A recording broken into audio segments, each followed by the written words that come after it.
So good morning. My name is Dave Slutz. I'm the co-chair of the SouthCoast Development Partnership, and welcome. We're glad to see everybody here. Our turnout's actually above our expectations. We had to have a bigger room, and maybe next time a bigger room after this. People ask me, what is a partnership? It's a collaboration, really, of getting the South Coast to speak as one voice. Fall River, New Bedford, and so forth, and also with UMass right in the middle as the anchor tenant, if you will. So we champion offshore wind, South Coast Rail, and now Marine Science and Technology Project, which is why we're here today. We have a few public officials I'd like to acknowledge. Former Mayor Bullard, good morning, welcome. Shelley Pires, good morning. And of course, our own Hugh Dunn, City Council member. Good morning, Bill. Today we're convening this event as a shared goal of accelerating the region's blue economy, which has already been moving forward, and we're simply trying to more formalize that. We'll hear from Michael Goodman and a bunch of other folks today. Looking around the room, we've got what I like is a private sector guy, manufacturing person, also restaurants, is we've got private sector, public sector, and academia all working together. What a concept. It's a regional effort, and it proves it. We've got attendees from 5 states and 40 communities throughout the South Coast, New England, Connecticut, as well as Massachusetts. By working together, we can make this region more competitive both nationally and globally, and nothing attracts a crowd like a crowd. So the more activity we have down here, the more people want to be part of it. Grow jobs in the blue sector, and promote the new marine science and technology innovation that we're bringing forth. We're joined today by some of the region's powerhouses, the heavy hitters, including Congressman Bill Keating, welcome, good morning. Congressman Joe Kennedy will be here. My fun dinner mate from the Economic Development Administration last night is here. Where are you? Hi, hon, how are you? Good. Vineyard Wind, and Mayflower Wind too, what a concept. New deal was announced this week too, so we have two. So we had to squeeze 2 presentations together. So part of my role to be today is try to herd the cats and keep things on track. So if you see me going like this, I'm just trying to keep things moving, have you out by 1 o'clock. Leadership from the Portugal's Ministry of the Sea, and our armada of undersea defense contractors. When it comes to this industry sector, from renewables to undersea defense, and from our federal EDA to Portugal's Ministry of the Sea, and our 2 Congressmen, Bill Keating and Joe Kennedy, there isn't really much we can't achieve. We all work together. That being said, today's program would not be possible without Chancellor Johnson, my former Detroiter, my ex-neighbor. I lived 3 miles away from the gentleman, didn't even know it years ago.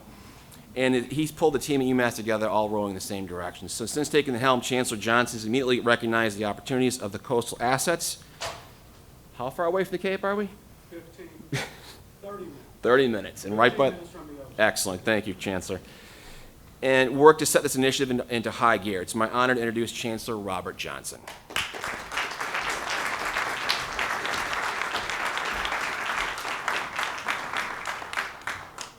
Good morning, everyone. Good morning. Thank you, Dave, so much for being the MC for this event. I want to thank you all for being here.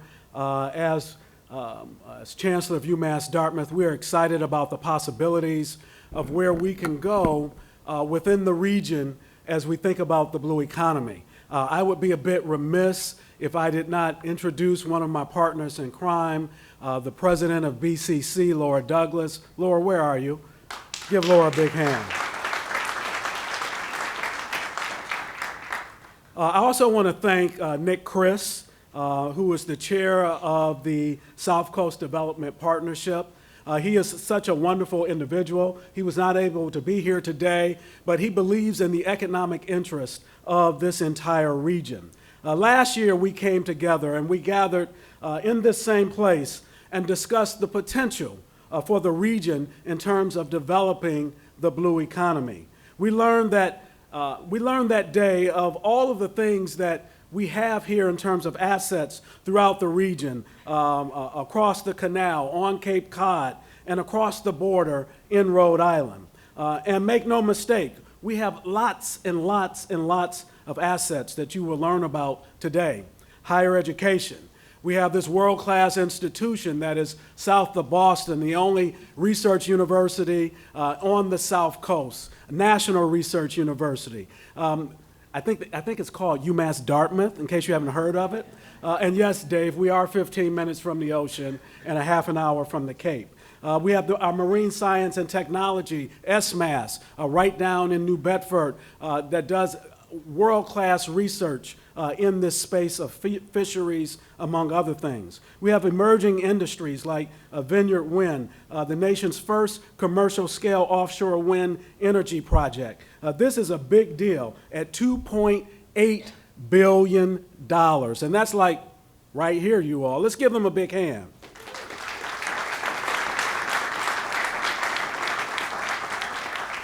We have thriving ports, with New Bedford leading the nation as the top fishing port in the country. And since I really do believe America is the greatest country on the face of the earth, if it is the top port for fishing in the United States, then it is the top port in the entire planet, okay? No, seriously, or the universe, if you will, until someone proves to me otherwise. So, Mayor Mitchell, I know you're not here, but that's my story and I'm sticking to it.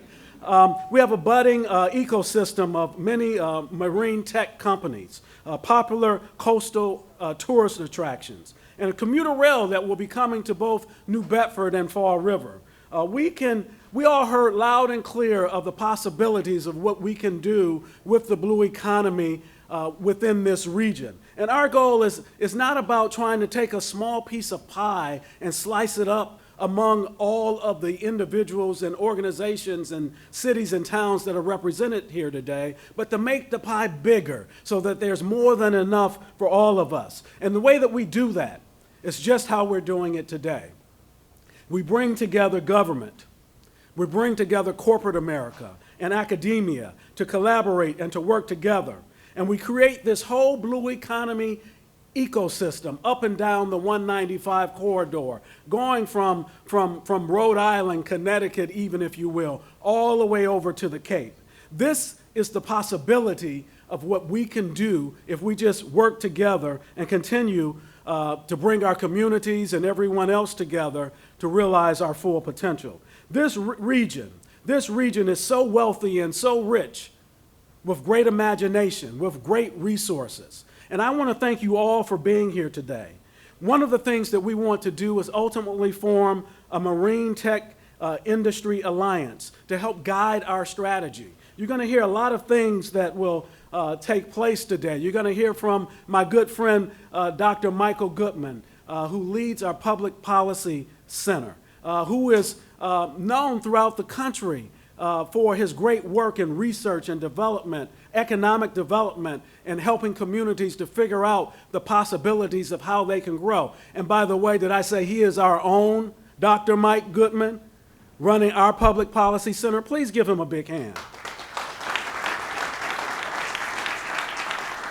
His proactive, intensive research in this area enables UMass Dartmouth to be second to none in trying to pull together all of the resources for this region. We want to create an environment where entrepreneurs, innovators, and investors can interact one with the other and create the possible future for this region. We want to strengthen STEAM, science, technology, engineering, the arts, and mathematics, education in our local schools. We want to streamline pathways so students can go from high school to college and get a degree in 3 years, like our partnership that we have with Bristol Community College. We are excited about the possibilities of what we can do. We want to identify across this region everything and all of the assets that we have so that we can do it bigger, we can do it better, but most importantly, we can do it strategically. We can do this if we focus, if we invest, and if we collaborate. Today, we're going to focus on one segment of the blue economy, the marine science and technology segment, and begin to identify what it will take to grow this segment throughout our region. Shortly after gathering here a year ago, prior to that, actually, we were awarded a grant from the Economic Development Administration, which is a part of the U.S. Department of Commerce. And they awarded us a 3-year, $600,000 matching grant to develop the things that we've been working on for the last year, help us come together here today and imagine the possibilities of the future. The Massachusetts representative is here, Debra Beavin. Where's Debra? Hi, Debra. Give Debra a big hand. She granted, along with EDA, this grant for $600,000 for us to be doing this type of thing. And we're going to imagine the possibilities of how we even do bigger and better things. And if we do it quite well, which I'm sure we will, and no pressure, Debra, yes, we need more money, okay? We will leave here today understanding how to make this marine tech sector grow, what it will take in order to make it grow. Debra and her energy and her effort with her staff has been second to none, and we totally appreciate you. Thank you so much. We also have representatives here from Vineyard Wind who will update us on their wind farm project that's just off our shores. We also have people here from Portugal's Blue Tech Accelerator. We're honored to have Deputy Director Santos of Portugal's Ministry of the Sea with us to share the lessons they have learned overseas over in Portugal. Please give her a big hand. So yes, we're going to learn more about the thriving marine technology and all that we have to offer here. We're going to learn about what's going on in Portugal. We're going to learn about what's going on across this entire region. We have been able to be successful doing this by bringing together multiple assets. We have been successful because there is a national outcry for what it is that we're trying to do here. And if we strategize, the possibilities are unlimited for this region. And keep in mind, when I say region, the strength of the region means that we have strong cities and towns. And if we have strong cities and towns, then we have a strong region. They're not mutually exclusive. So I'm excited about the possibilities. One of the reasons why we have been so successful is because of the support of one individual, actually many individuals, but one in particular, Congressman Bill Keating. When I first talked to him about the Blue Economy Initiative and kind of what I had in mind and the possibilities of what we would like to do, he said, I'm all in. In fact, I'm with you. We're going to help you be successful. He's working with us to garner other resources. Bill Keating is one of those congressmen that is constantly working on behalf of not only his constituents, but also people who are throughout the Commonwealth of Massachusetts. Also for people who are working throughout this great country that we live in. And I know that you have some challenges maybe in Washington right now that you're working on, but Congressman Keating, there's absolutely no pressure on you to make sure that we continue to evolve, not only in this nation, not only within the Commonwealth, but also right here in this region. Ladies and gentlemen, please join me in welcoming our Congressman, Bill Keating.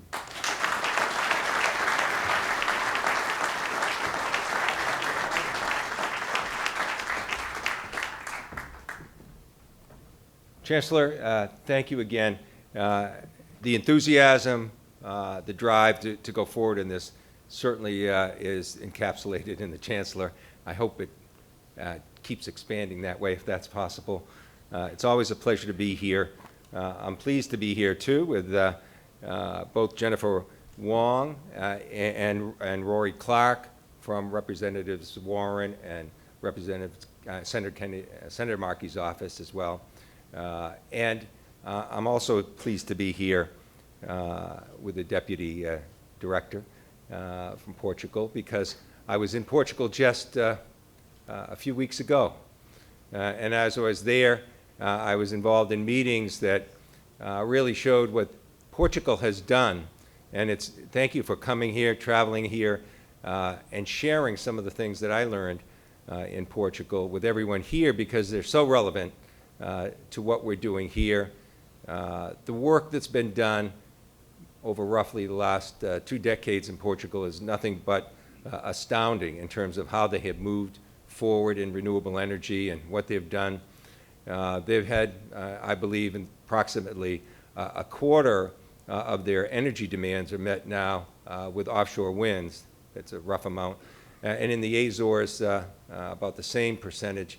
if not more, is done through geothermal. So they've been working on this transition for so much longer, I think, than we have in our own country, even though there's been research for a long time. And the good and bad news is that our country has lagged behind European countries in moving forward in renewable energy and looking at a blue economy.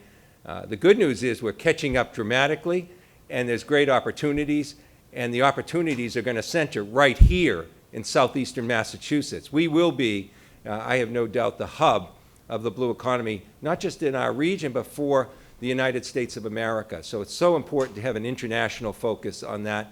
That'll lead with capital investments. That'll lead with sharing knowledge in terms of how to go forward. And I hope sometime very soon there's a partnership in the offing here with Portugal, with FLAD, which is the Portuguese, which most people know here, organization that'll deal with investments that are there. And I think this would be an ideal partnership to have right here, University of Massachusetts, Dartmouth, southeastern Massachusetts, and having that kind of partnership both academically and in terms of knowledge transfer and maybe investments too. These are all things we're looking forward to. So welcome here. I couldn't match the hospitality I had in Portugal. We got to see, just in Lisbon, the port there, also see what's going on in Sines, the port there, something we're going to try and engage more American investment in. You'll know what I mean.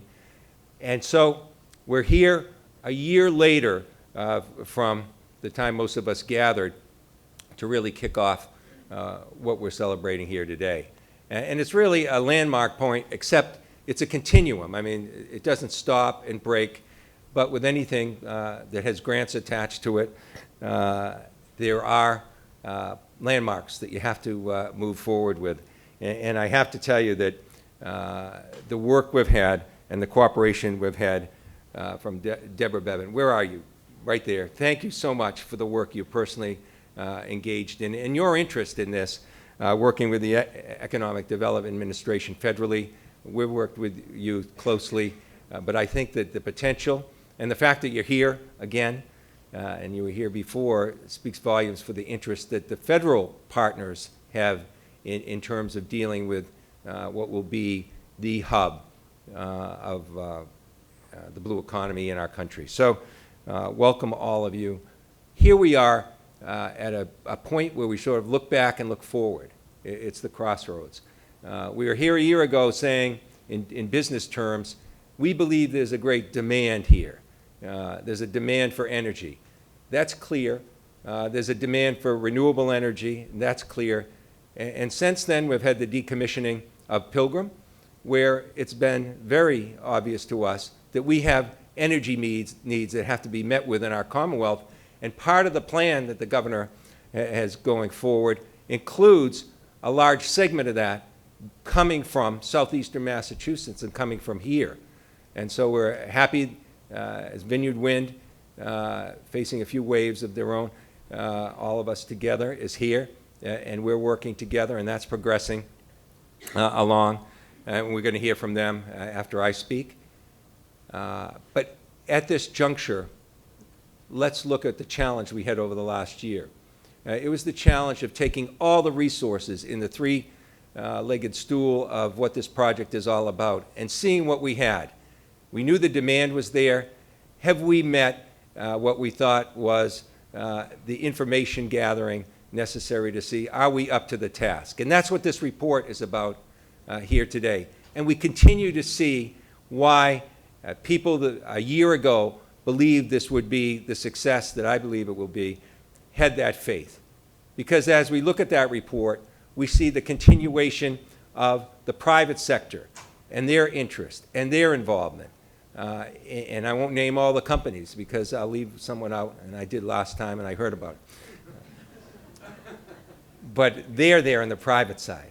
On the governmental side, we mentioned federally with the Economic Development Administration, the state commitment is very clear and has been the monies they put in the terminal, what they've done on so many fronts, and I'll mention one that just occurred last week, just to give you an idea as we transition to the third stool, and that's the academic side of this. And here we are really at UMass Dartmouth, the SMAS, and everything that's here and has been here that's going to provide that foundation. I do believe that President Douglas might be here, at Bristol Community College, and what's going on there with their certification program. That's moved forward from the last time we've spoken, and now there they offer that certification so that students will, in maintenance and technology skills that are necessary for this blue economy, they're going to have the opportunity for that certification. That's just not assessing what we have. That's been moving forward. And congratulations for even including Martha's Vineyard Regional School in getting those students involved and going forward, making it truly a regional approach that way from the academic side. Last week I was at Mass Maritime. The governor was there, and we were talking about the launching of a training ship that's there, and we launched it. Broke a little too much glass on the champagne, but we launched it on a very windy day like today. And that's going to be the first training from shore to ocean vessel that's going to be provided for a necessary way that we're going to maintain and monitor what's going on with offshore energy. That was just in the last week. So we continue to look forward at all the progress we're making in those three areas. And as you look at this report, it does an important thing. It'll identify a few gaps that we have to meet, but it'll also show that what we thought prior to this kickoff a year ago was real. And I think that's the message of looking at things right now. This has gone from an idea to trying to assess if it can be accomplished. We're now, I think, at the juncture where we know this is real, this can happen, and it'll continue. So I would say that one of the things that we have at this stage is, and it's a hard thing, come together with an actual plan. And that plan is going to be something that will be based on a very strong foundation, a foundation that really rests on those three legs of the stool, and one that we can be proud of because it's going to be developed right here. I know, just to give you another report, one of the things we have to do on the federal side too is augment that academic portion of the stool to make sure we have training funds there. And the bill I sponsored dealing with Offshore Wind Jobs and Opportunity Act, that should be moving in the next few weeks too. That's something we're looking forward to that'll give the opportunity for schools and academic institutions as well as union training facilities more funds so they can advance their work. So I also have been noticed, as you're wondering, every time someone's speaking and something is up there for note, you automatically, if you're paying attention, say, what could that be? Could something be happening in Washington? I'm not going there. But Mayflower and Seth Kaplan, the Director of Permitting and Development, they're our next speakers, not Vineyard Wind. So thank you. So I'm not introducing the wrong person. But let's get this right. This is a time to really thank the people and the entities and the academic side, the governmental side, and the private sector side. Thank both city government, local government, thank the mayor, and thank New Bedford and the work they're doing there. Thank all the private entities that understand what's going on. I know myself, just from being on the Armed Services Committee, even the defense area, they are moving into the blue economy so strongly. So it's just not going to be the private sector for private entities. It's going to be governmental entities, and actually our security. They're going to have an expanding role in terms of this blue economy. We are poised now, better poised than any place in the country, but we're getting competition from New Jersey and New York and Eastern Coast entities, but we're ahead of them. And we're going to make sure we stay ahead of them, and we have both that infrastructure that I talked about in place to go forward. That's what this report is about. We're poised, we're ready, and it's real. This next step will have a great foundation to build on, and that I think it'll be the most critical step going forward. Can we come together, working together as a team and a plan? And I think with what we've seen over the last year, that's going to happen. So thank you for being a part of this. I'm excited from an international sense, from a local sense, from this national sense, that this is all coming into play, and I think you'll hear from one of my colleagues working on this area very strongly too, Representative Kennedy, shortly. But now, I can introduce twice Mayflower, Seth Kaplan, and they're the Director of Permitting, and welcome.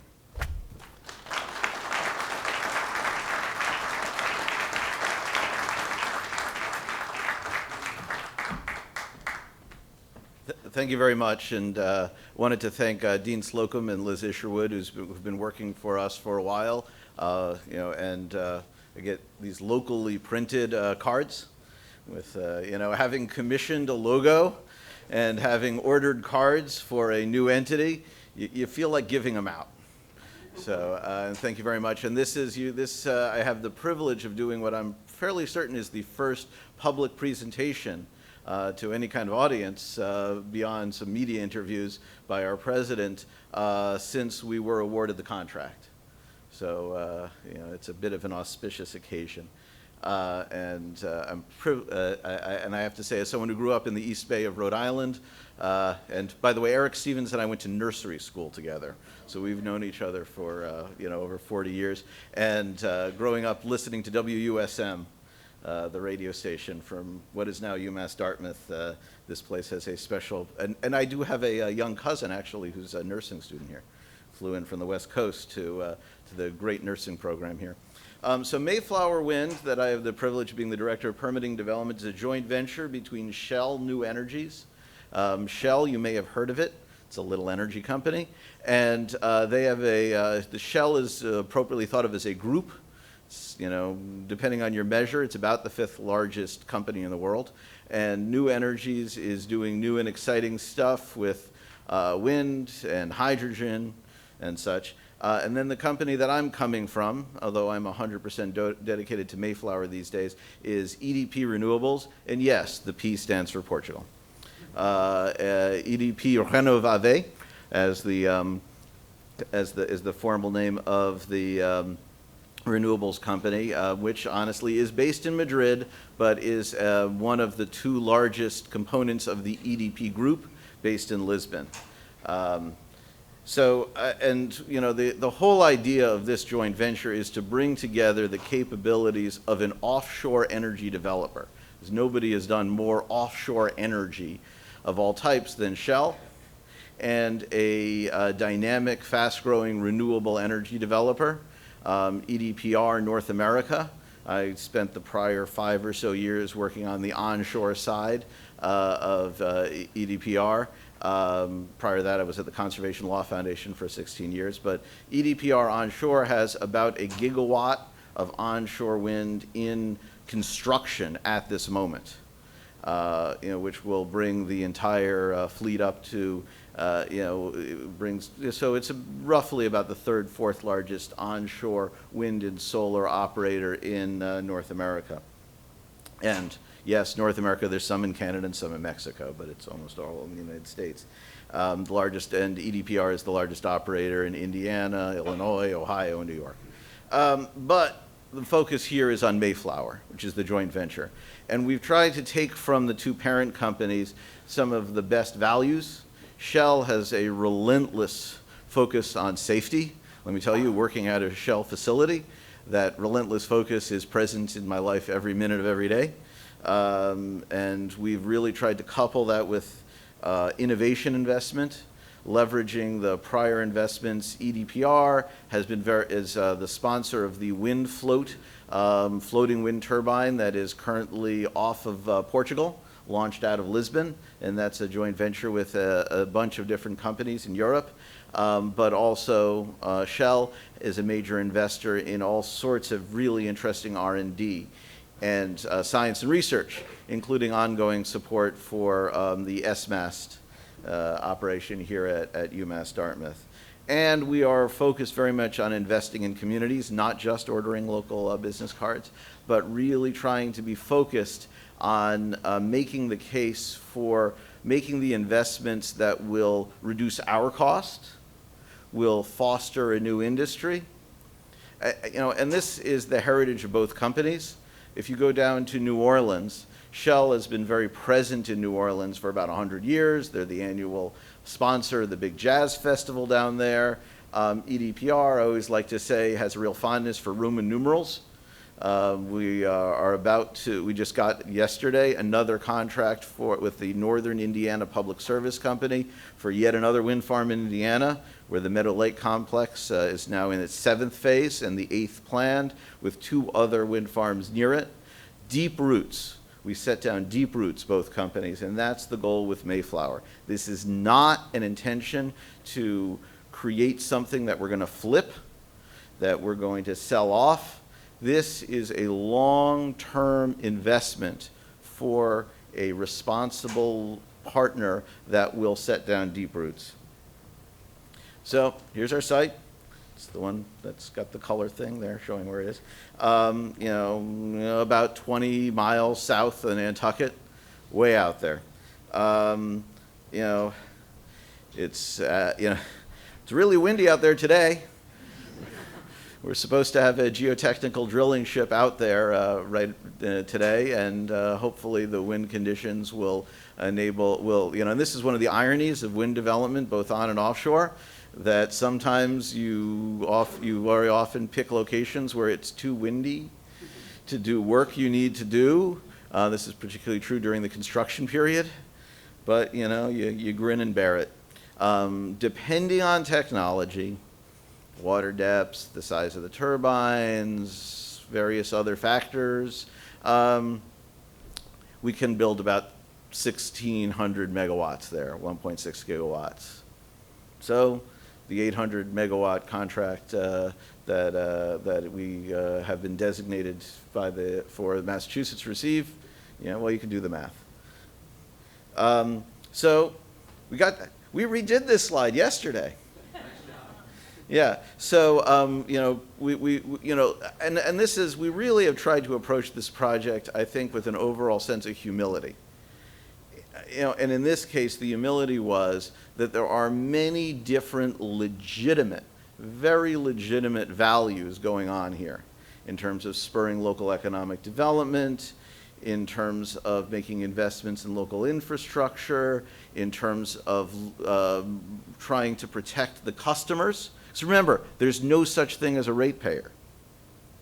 You're not a ratepayer, you're a customer of the utility.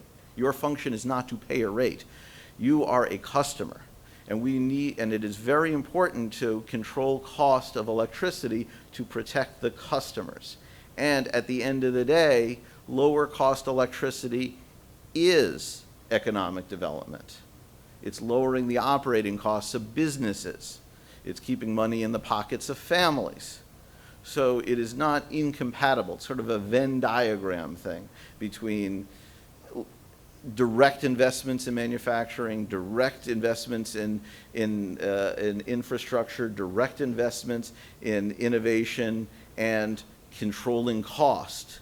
These are not competing priorities. They are priorities that need to be balanced and managed. And we went into this saying, listen, we do not know how to strike this balance. That's the job of the government and the process.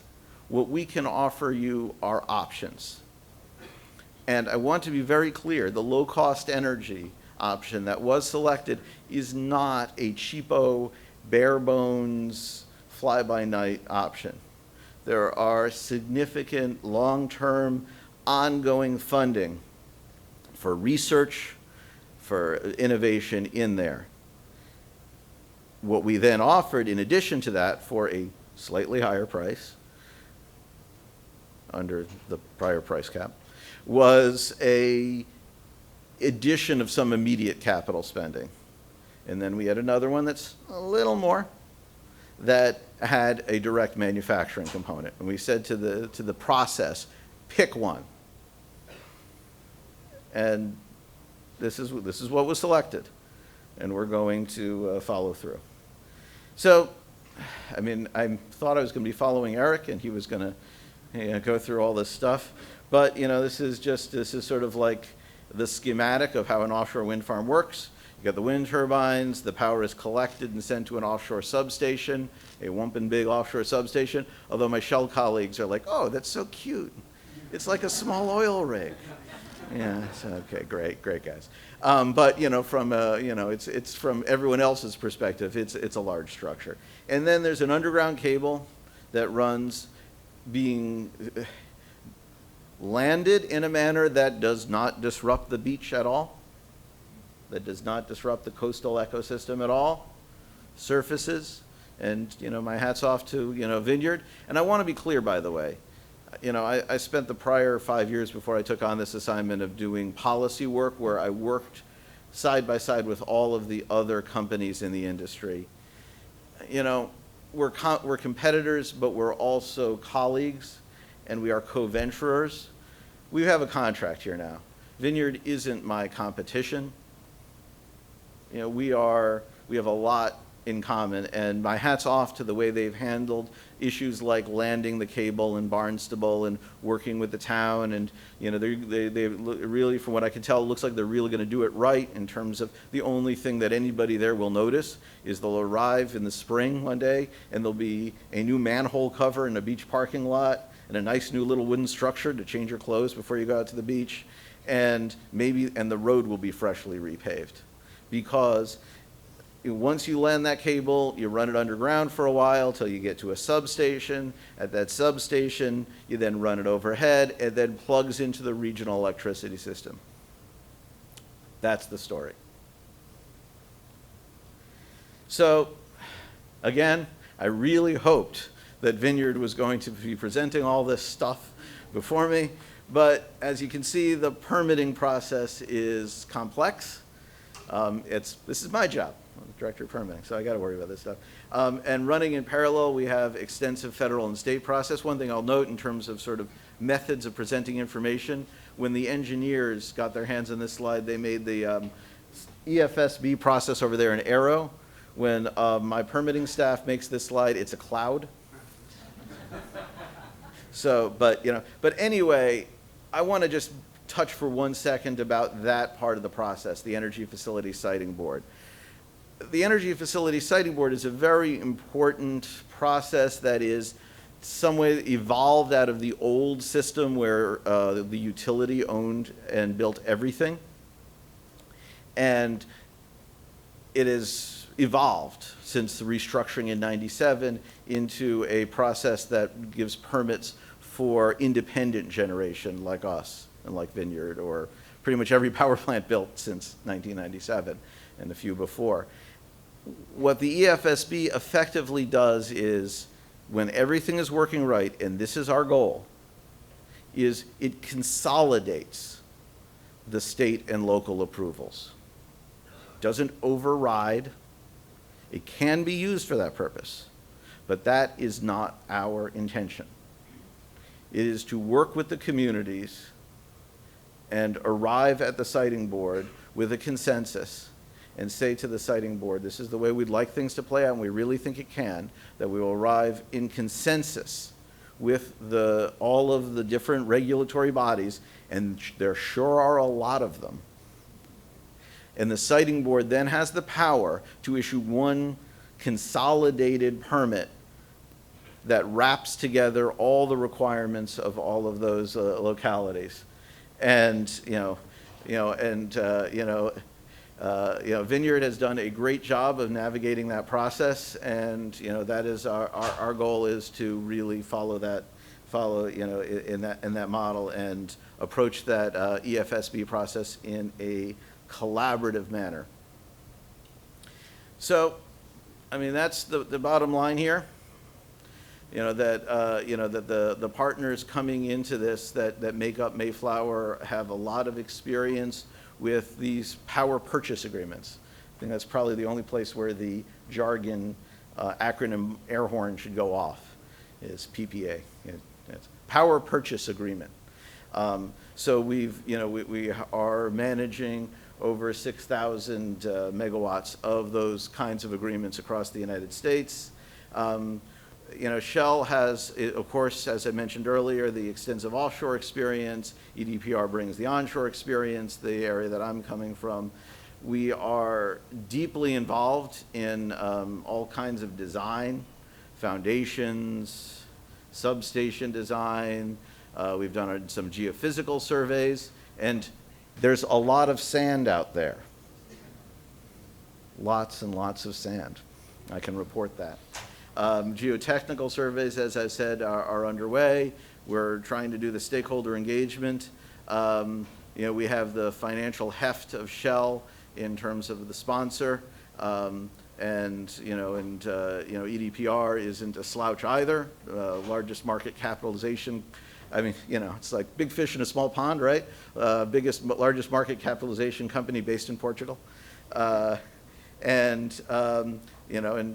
third quarter results yesterday were very strong. With a lot, and more to the point, EDPR is extremely experienced at the tax equity financing that is at the core of the financing at this moment. As the tax credits wind down, that is a even more complex business. And it's funny, in my prior job, I spent a lot of time dealing with Republican state legislators in states like Indiana and Ohio and such. And my classic trivia question was, name the one part of the American energy business that voluntarily negotiated a end to its federal tax subsidy. And that's renewable energy, wind and solar. But we have a lot of experience in managing that no matter what Congress throws at us. Of course, a lot of experience with operating both onshore and offshore.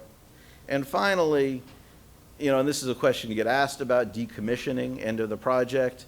And Shell has an awful lot of experience and, quite honestly, a good reputation for accomplishing the projects of decommissioning offshore facilities.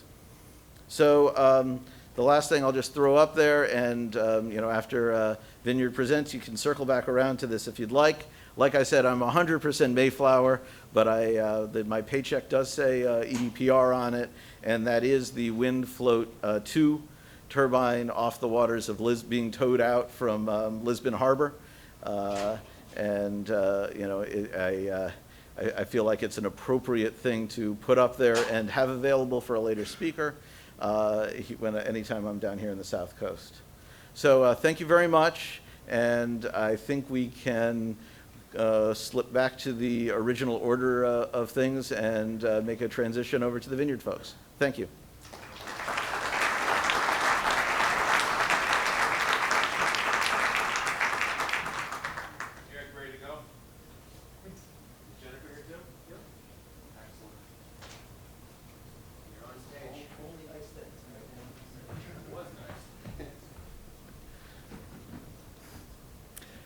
Thank you.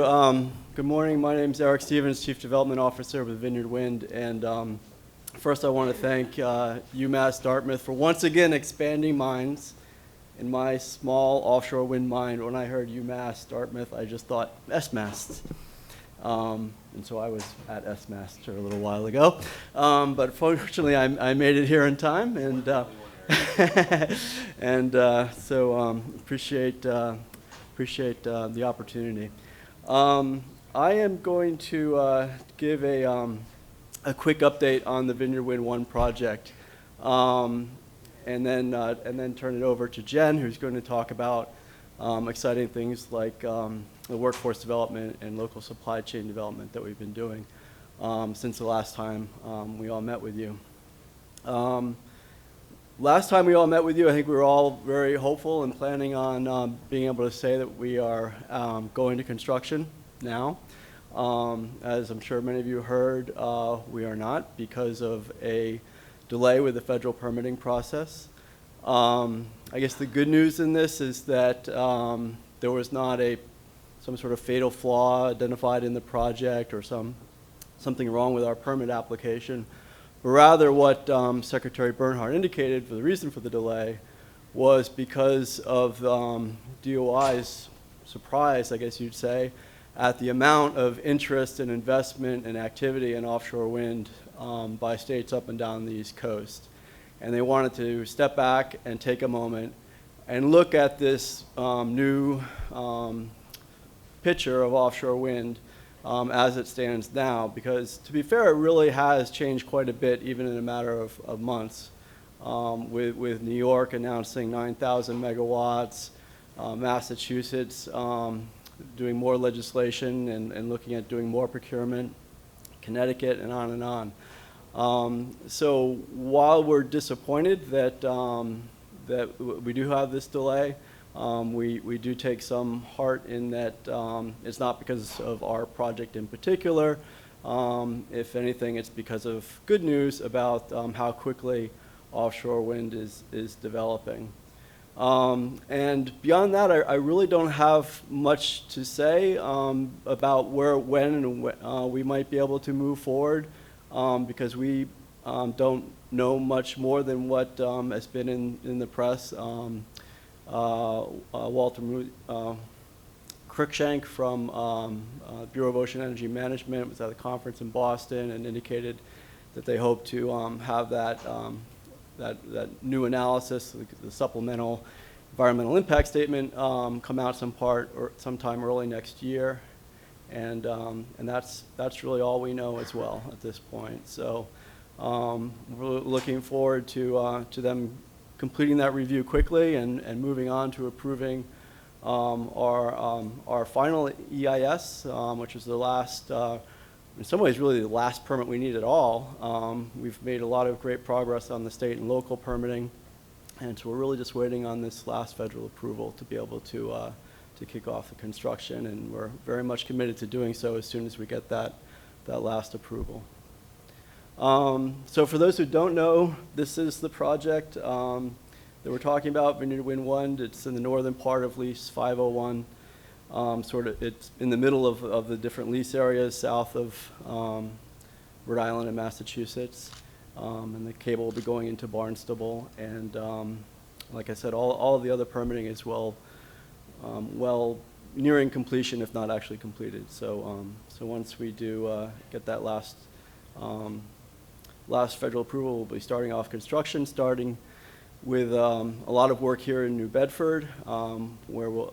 Here in New Bedford, see, my small. I do know I'm in Dartmouth.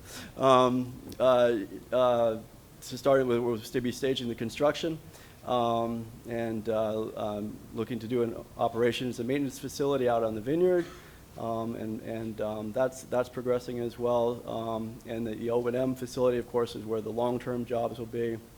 A lot of the construction jobs will be in New Bedford and in southeast, different locations here in the southeastern Massachusetts. So with that set up, I'm going to turn it over to Jen Cullen, who is our manager of supply chain and workforce development. She has been spending many months making sure that we have the right number of workers, that they have the training they need, so that we can optimize and make the most of this project as an employment opportunity for folks here in the region, as well as working with companies big and small to make sure that companies can either get into the offshore wind business or start up new offshore wind companies and so on, all in support of not just our project, but probably I would assume Mayflower and other projects as they come along. One last thing I'll just say quickly is that the lease areas, you see there's an area to the south, and obviously there's other lease areas in between ours and Mayflower. I expect all of these sites are going to continue to be developed with permitting and so on, because we've gotten to a point in the industry where you're going to see constant ongoing development and permitting of projects, even if it's not known for sure where the energy from that project is ultimately going to get sold and delivered to. And the reason I mention that is because it does relate to supply chain and workforce development, because we're at the stage where we don't know necessarily if a company or a worker is going to work on Vineyard Wind 1 or Mayflower or some other future project. We're at the point where we need to start training and getting ready for an entire industry. So So with that, I'll turn it over to Jen. Thank you. Thank you, Eric, and good morning. Very excited to be here. As Eric said, we were hoping that this fall we would be able to announce we're breaking ground and actually putting people to work. One of the silver linings, which we're always trying to find with the delay, is that we've got a little bit more time to make sure that we are doing everything we can to train up the local workforce for construction on Vineyard Wind 1 and also future projects. So I'm here today to talk a little bit about the specifics of what we've been doing with workforce development and supply chain development. Here in southeastern Massachusetts, we have been talking about the economic benefits that offshore wind will be bringing to the communities for a very long time. And now we are close enough that we know what that's really starting to look like. We have a sense of what kinds of people we're looking to train, what the day-to-day work is going to look like of the construction and the operations and maintenance of the wind farm. And the partners that have been waiting for this for a long time here in southeastern Massachusetts are geared up and ready to go. Some of the training programs that I'll get into in a few minutes are already launched, which is really exciting that we're starting to meet the actual people that are going to be working on constructing offshore wind. So in terms of workforce development, there's kind of 4 buckets that we think of that work will fall into. There's the development, which is where we are today, and I'm sure, we're going to see the developers really staffing up with the announcement of Mayflower yesterday, with Vineyard Wind really moving along. It's really important that we have a local presence in the communities that we're working, and so that means a local team that really understands the communities that we're working in. And Vineyard Wind has a very local team. Our outreach team doing work on the Cape is from the Cape. We understand that community. We have a strong presence here in New Bedford and southeastern Massachusetts. And that's going to be really important moving forward to ensure that we're engaging with the right people locally. Vineyard Wind is also a big advocate for the Mass Clean Energy Center internship program and all internship programs. We had actually 6 interns this past summer, which is a lot for a company of our size. But we really believe in offering those opportunities to the young people and the students here in southeastern Massachusetts to get in and get an understanding of what offshore wind is going to look like throughout the rest of their careers. So for anyone that knows young people that want in on this industry, I would encourage them to sign up for the Mass CEC internship program. We try to look as locally as possible for our interns and are always looking for more people specifically in New Bedford and southeastern Mass. So those young people should be in that database so that we can find them. What I'm going to really focus on mostly today is the construction aspect of workforce development, because that's where we're at in the process. Vineyard Wind is working hard with the Mass Building Trades Council and the Southeastern Mass Building Trades Council on negotiating a project labor agreement. The construction of Vineyard Wind will be union work, and it's different from how the construction trades have traditionally done work. And so we are working with the Trades Council on those details of what it means to not only do construction work on a new industry, but doing it, 50 miles offshore. It presents a number of challenges. There are really exciting opportunities, but there are definitely some hurdles that we need to work together on overcoming. And a lot of that has to do with setting up the right training programs here locally. I'll talk, and I'm sure a lot of you are familiar with the Global Wind Organization Basic Safety Training Program. That's a big one that is required by every contractor in offshore wind that I have worked with. And every worker that is going offshore, and many of the workers that will be onshore as well. And so ensuring that those programs, specifically that one, are available and accessible to the local workers is very important. And we're excited. Congressman Keating spoke about the launch of the Mass Maritime Training Facility last week. That was huge because now we have a local entity that can offer that important training. And Bristol Community College is gearing up. I think they're going to be making some announcements in the next couple weeks. They will also be offering that training. And it's important that we understand that we need to learn from the European experience, and our partners over in Europe, they have been developing this industry for 30 years.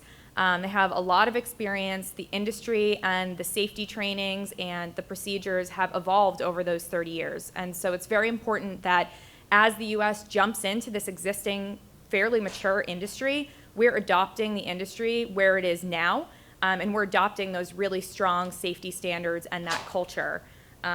which is it's just important to keep in mind. We're not inventing things from scratch here in the U.S. It's a very global industry. We're working with companies and on vessels that go all over the world, and we need to jump in with the industry and adopt what they have already established.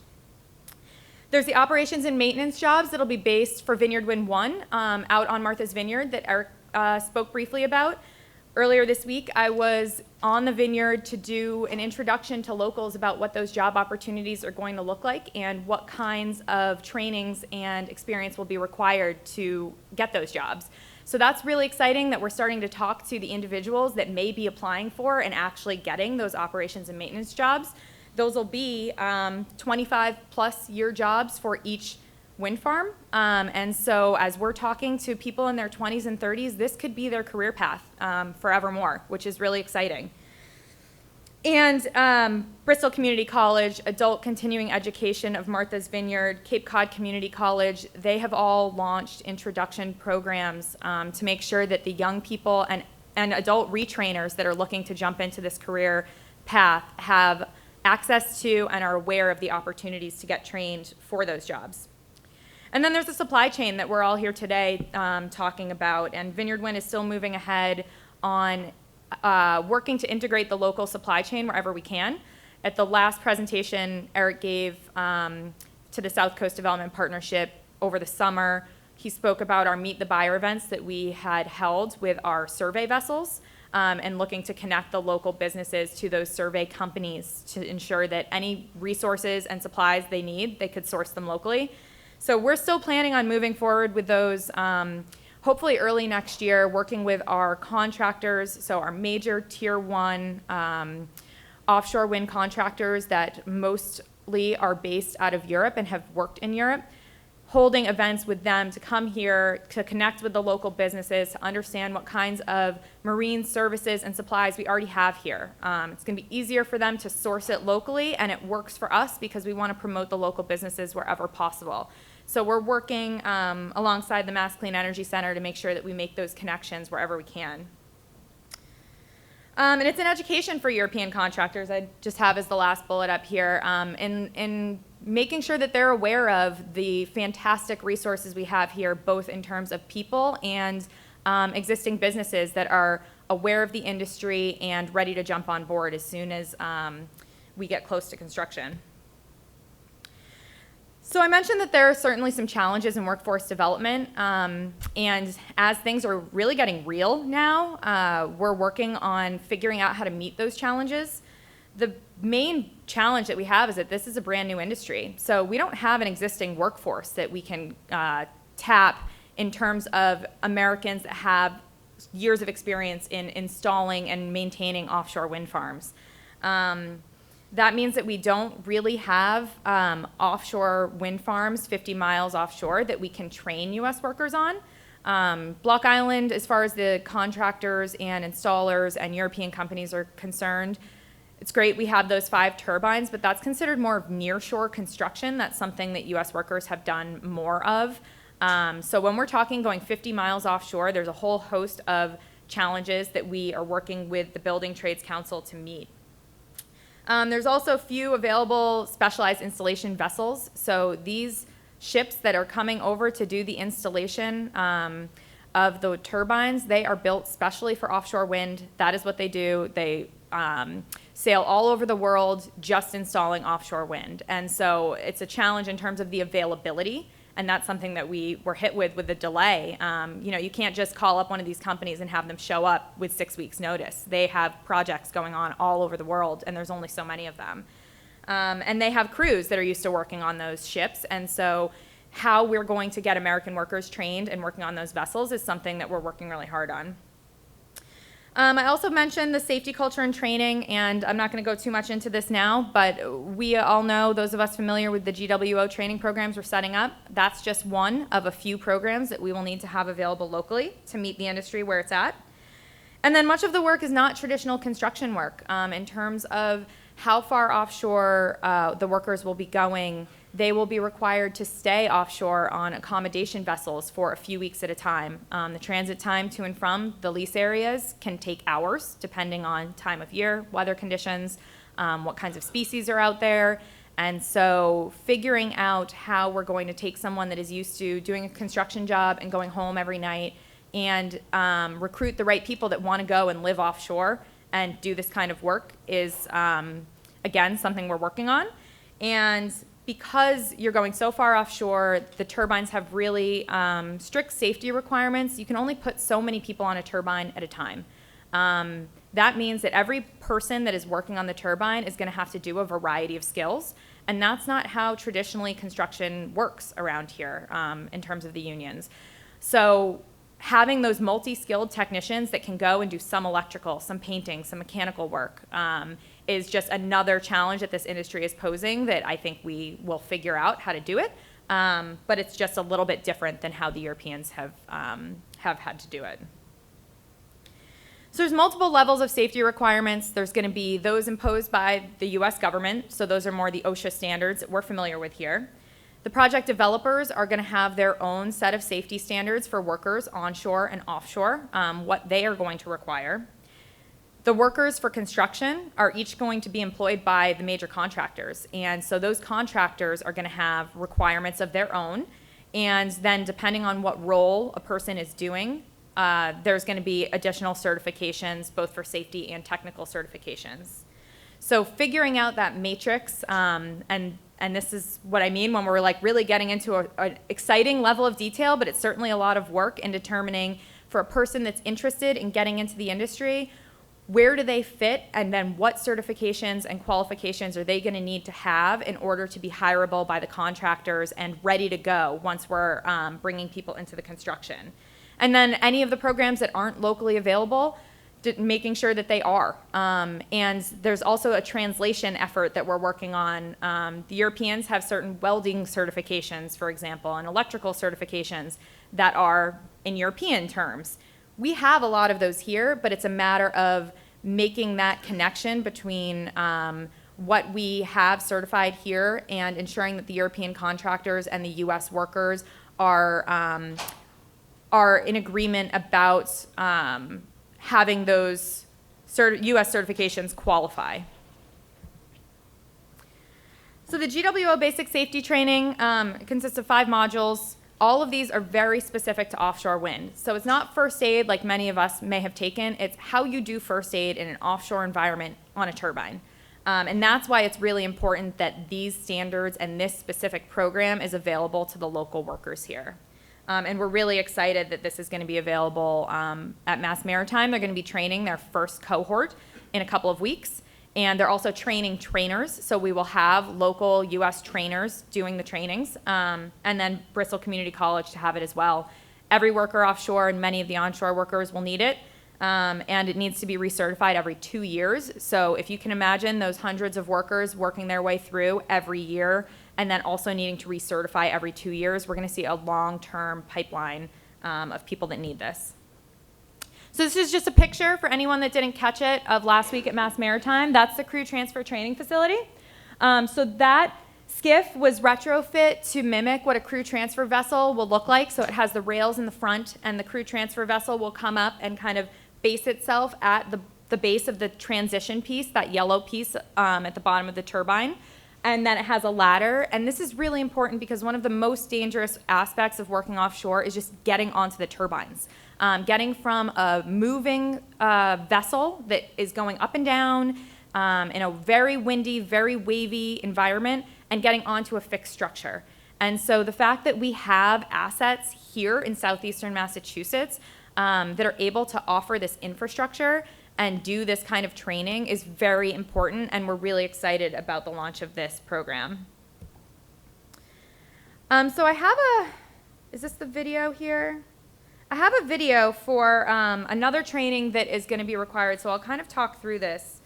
So Survival Systems USA is located in Connecticut, and they offer what's called the Helicopter Underwater Escape Training. The Hewitt training is going to be required of pretty much every worker going offshore. And what this training does is it teaches you how to handle yourself in an emergency helicopter crash in the water. It's a really intense training. Oh, what happened? Let's see. So they have a simulator, and they can fit the simulator with the kinds of windows and seat belts and harnesses and things that will mimic the kind of aircraft a group is going to be working in. And so this is the simulator here, and they can do all sorts of different conditions. They can black out the room, wind, rain, and what you do, I guess the video's not working.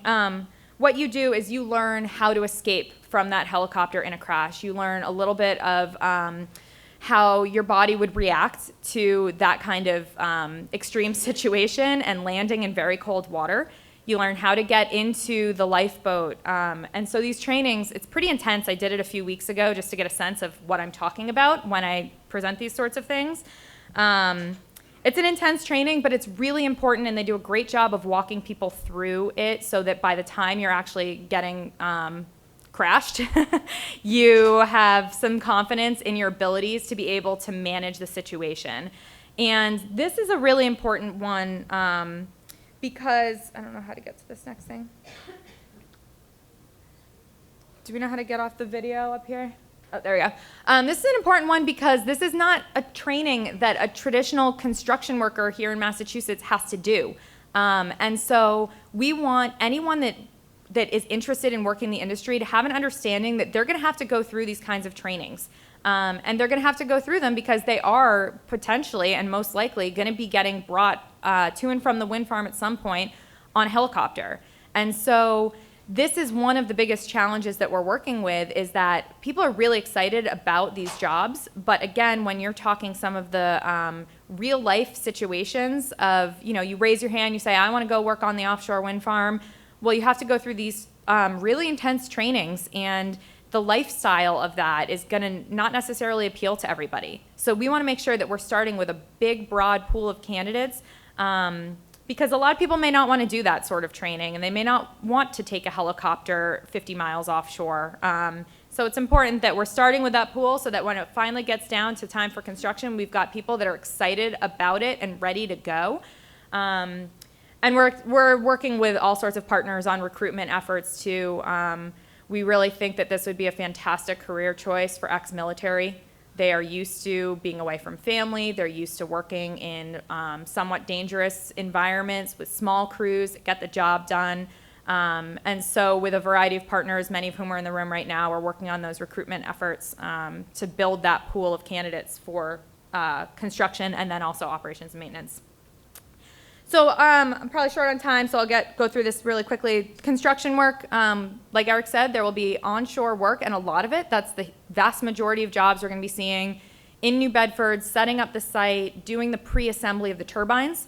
About 90%, we're told, of the assembly of an offshore wind turbine actually gets done onshore. You want to reduce as many people and as much time as you need to spend installing offshore, so a lot of that testing and internal works get done at the port. And then there will be a lot of traditional civil work going on in Barnstable in terms of laying the cable in the road, what Seth had referenced in terms of bringing the cable to shore in Barnstable and then bringing it to the substation and constructing the new substation. The offshore work will go on 24 hours a day, 7 days a week once these components get here. And so again, that requires workers living offshore to cut down on that transit time. And I've already spoken a good amount about the industry culture.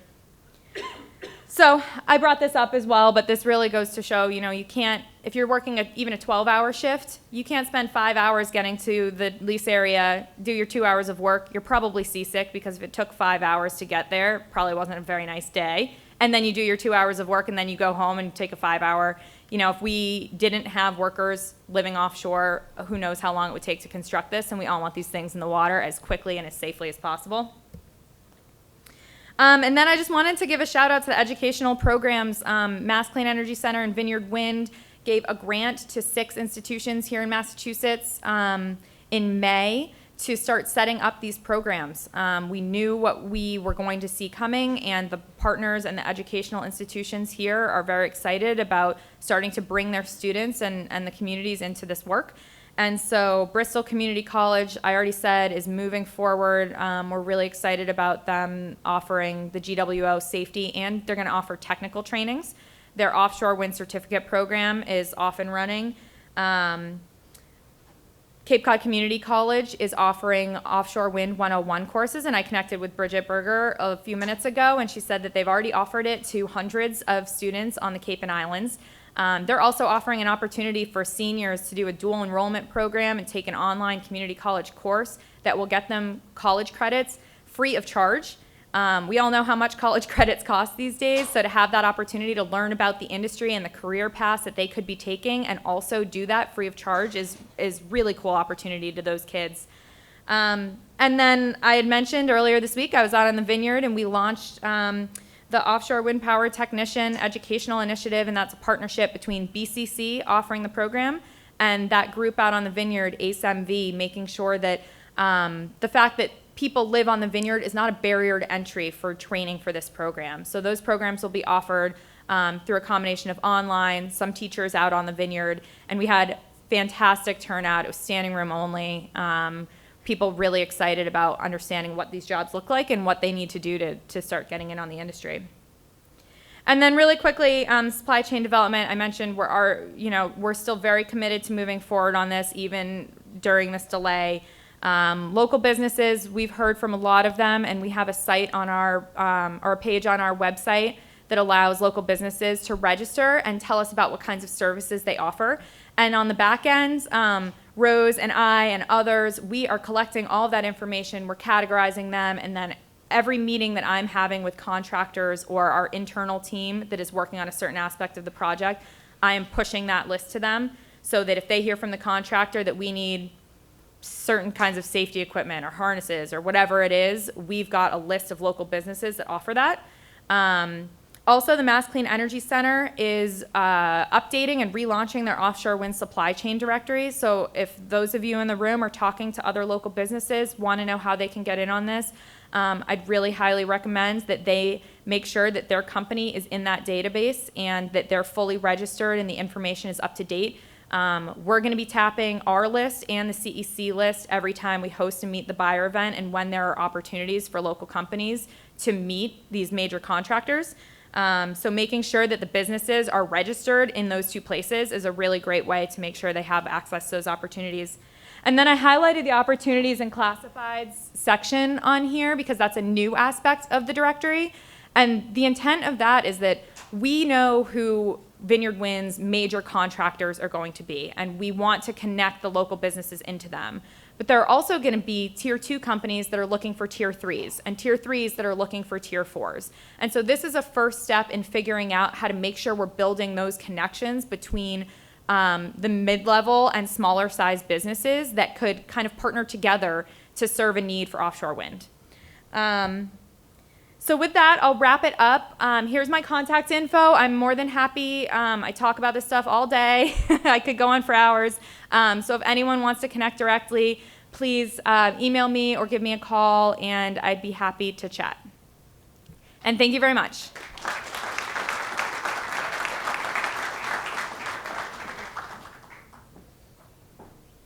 We had a break scheduled in a few minutes, but because we're actually on time, we're going to forego the break. We have a number of things to get through, including a nice panel up here. So if you have to use the potty, grab some food, grab a drink, do so, please. And now at this point, we'll have the Chancellor introduce Congressman Kennedy. Oh, there you are.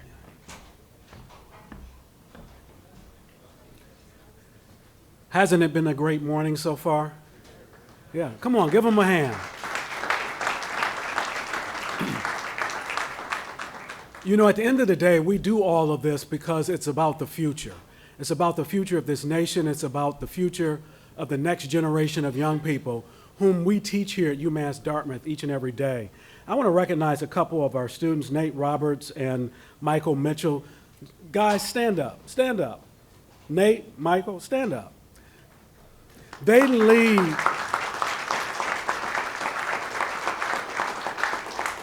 They lead all things on this campus from a student perspective on the environment and sustainability, and this is right in the blue economy sweet spot. So, guys, thank you so much for all of the work that you do. Our next speaker is Congressman Joe Kennedy. He is an exceptional individual. He has this innate ability to not only embrace his constituents, but make a difference in the lives, in their daily lives each and every day. When I first had a conversation with him about the blue economy, he said, I'm all in. I want us to think about going from Rhode Island all the way to the Cape. And in fact, shortly after I was appointed to this position, he called me up and said, I'm with you. If there's any way I can help you, I will do it. He has been a man that is true to his word, often imitated, never duplicated. Ladies and gentlemen, Congressman Joe Kennedy.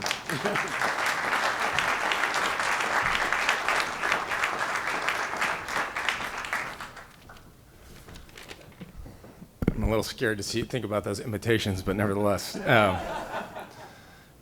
it's pretty much me and Conan O'Brien, Chancellor, so thank you. Ladies and gentlemen, honored to be here this morning with all of you for an exciting announcement, exciting day, and another step forward in the growth and development of an entire new economy that can breathe additional life, energy, and future into this region. Chancellor, from our earliest conversations, and I think with many of the others in this room, I know with many others in this room, this effort would not get off the ground without dedicated, concerted, consistent leadership from the institution of the University of Massachusetts and this campus. And you have done that every single step of the way, every single day. Congratulations to you. Thank you for all that you have done to make this happen and what will come because of your leadership here and tenure here. So thank you.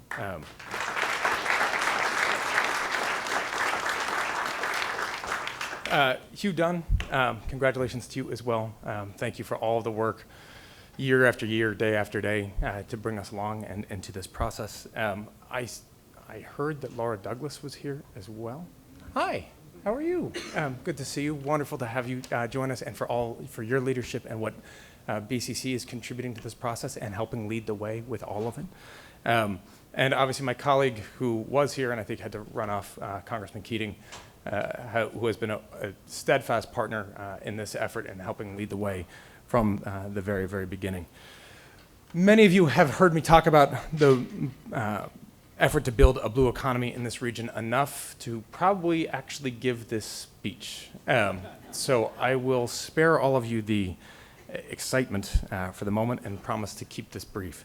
But I do think it is critically important to highlight that with each event, many of them in this room over the course of the past several years, every discussion, every report, every announcement, it has only become more obvious that this region should be on the front lines and will be on the front lines of our nation's clean energy future. We have the natural resources. We have the environment. You have world-class academic opportunities. We have local leaders and government officials who are dedicated to this cause. We have deep bonds with the Portuguese government that has already built a similar industry. And most importantly, we have workers. We have access to the talent, the dedication of the individuals, young and old, who will build and lift and create a blue economy. Armed with those resources and with this EDA grant, and the findings of this report, we can begin to match the urgency that this moment demands with the efforts that it requires and the vision that will inspire it. So to all of you and the local leaders in the audience today, thank you for what you have done.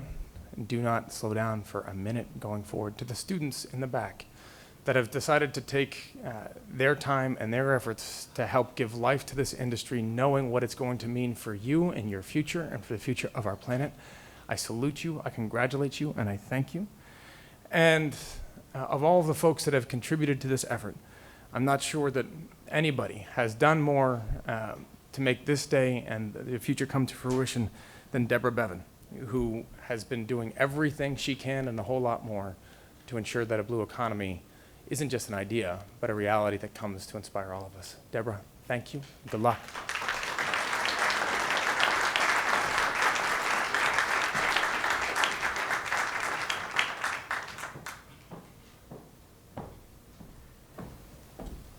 Well, as they say from my home place in the South, we're walking in high cotton today.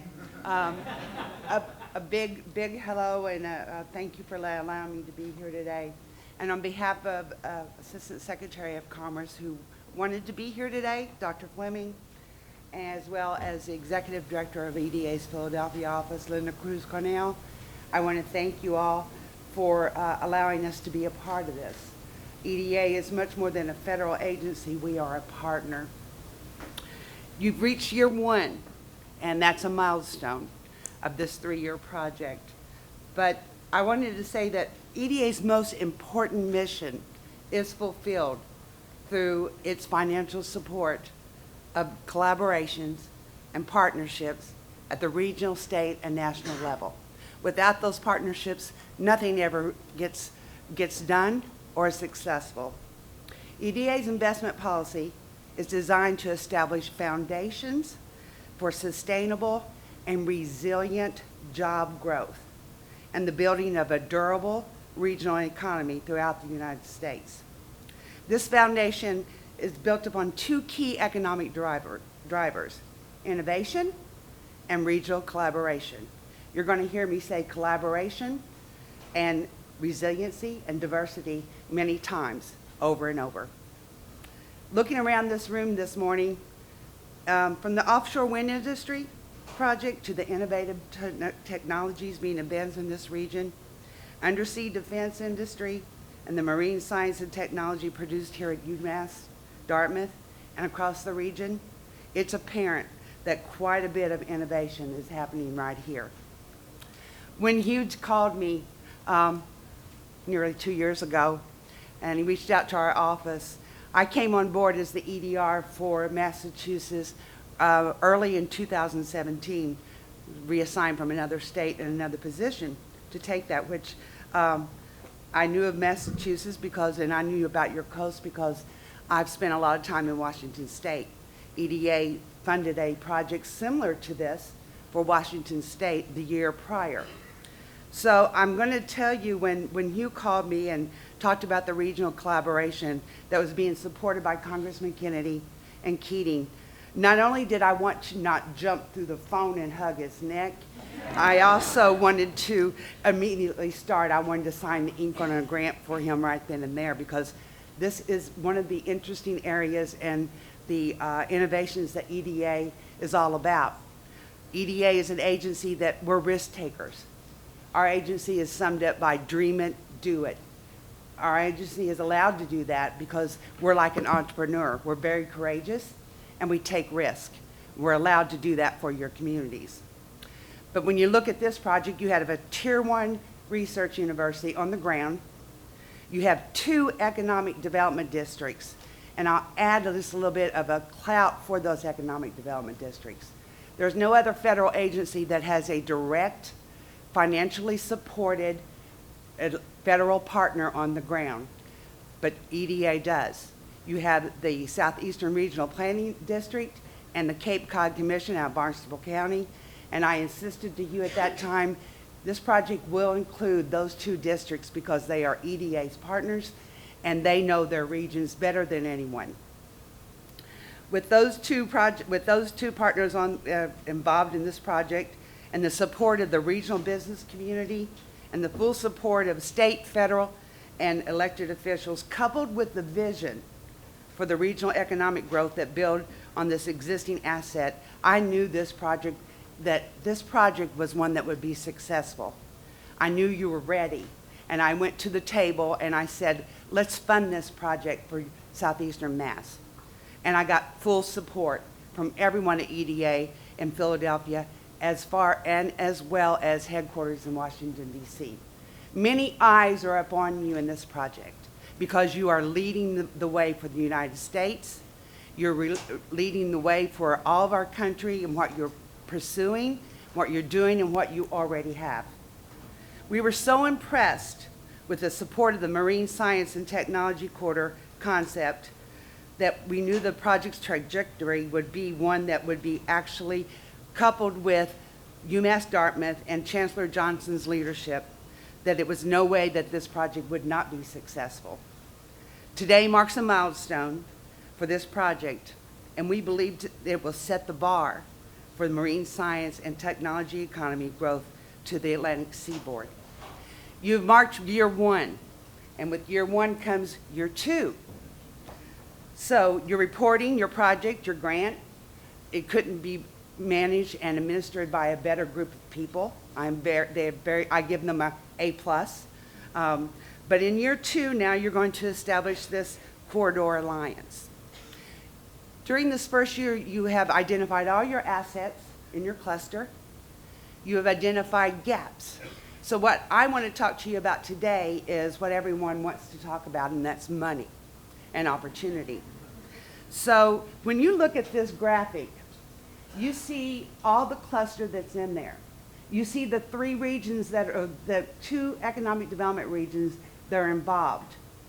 EDA was just awarded $50 million or $358 million for our agency to fund disaster-related projects. Massachusetts actually received 2 different declarations from FEMA. This year, we have $50 million out of the Philadelphia Regional Office to fund projects related under those disaster declarations. So let's overlay that this county, entire county, is under that declaration. Makes you eligible for a portion of that $50 million to either do construction projects, resiliency projects, maybe even to, let's talk about assets at your ports as you're building this initiative forward. What are the gaps? I want to hear about those projects. Your districts are on board with me. Everyone that I can possibly tell about or tell the FEMA disaster and the available funds for FY19, just FY19 supplemental of $50 million. I want to hear about those projects and those needs. Now, let's take another look at this, another layer of this area. Opportunity zones. Many of you have probably heard about opportunity zones. EDA just released its FY20 NOFO, Notice of Funding Availability.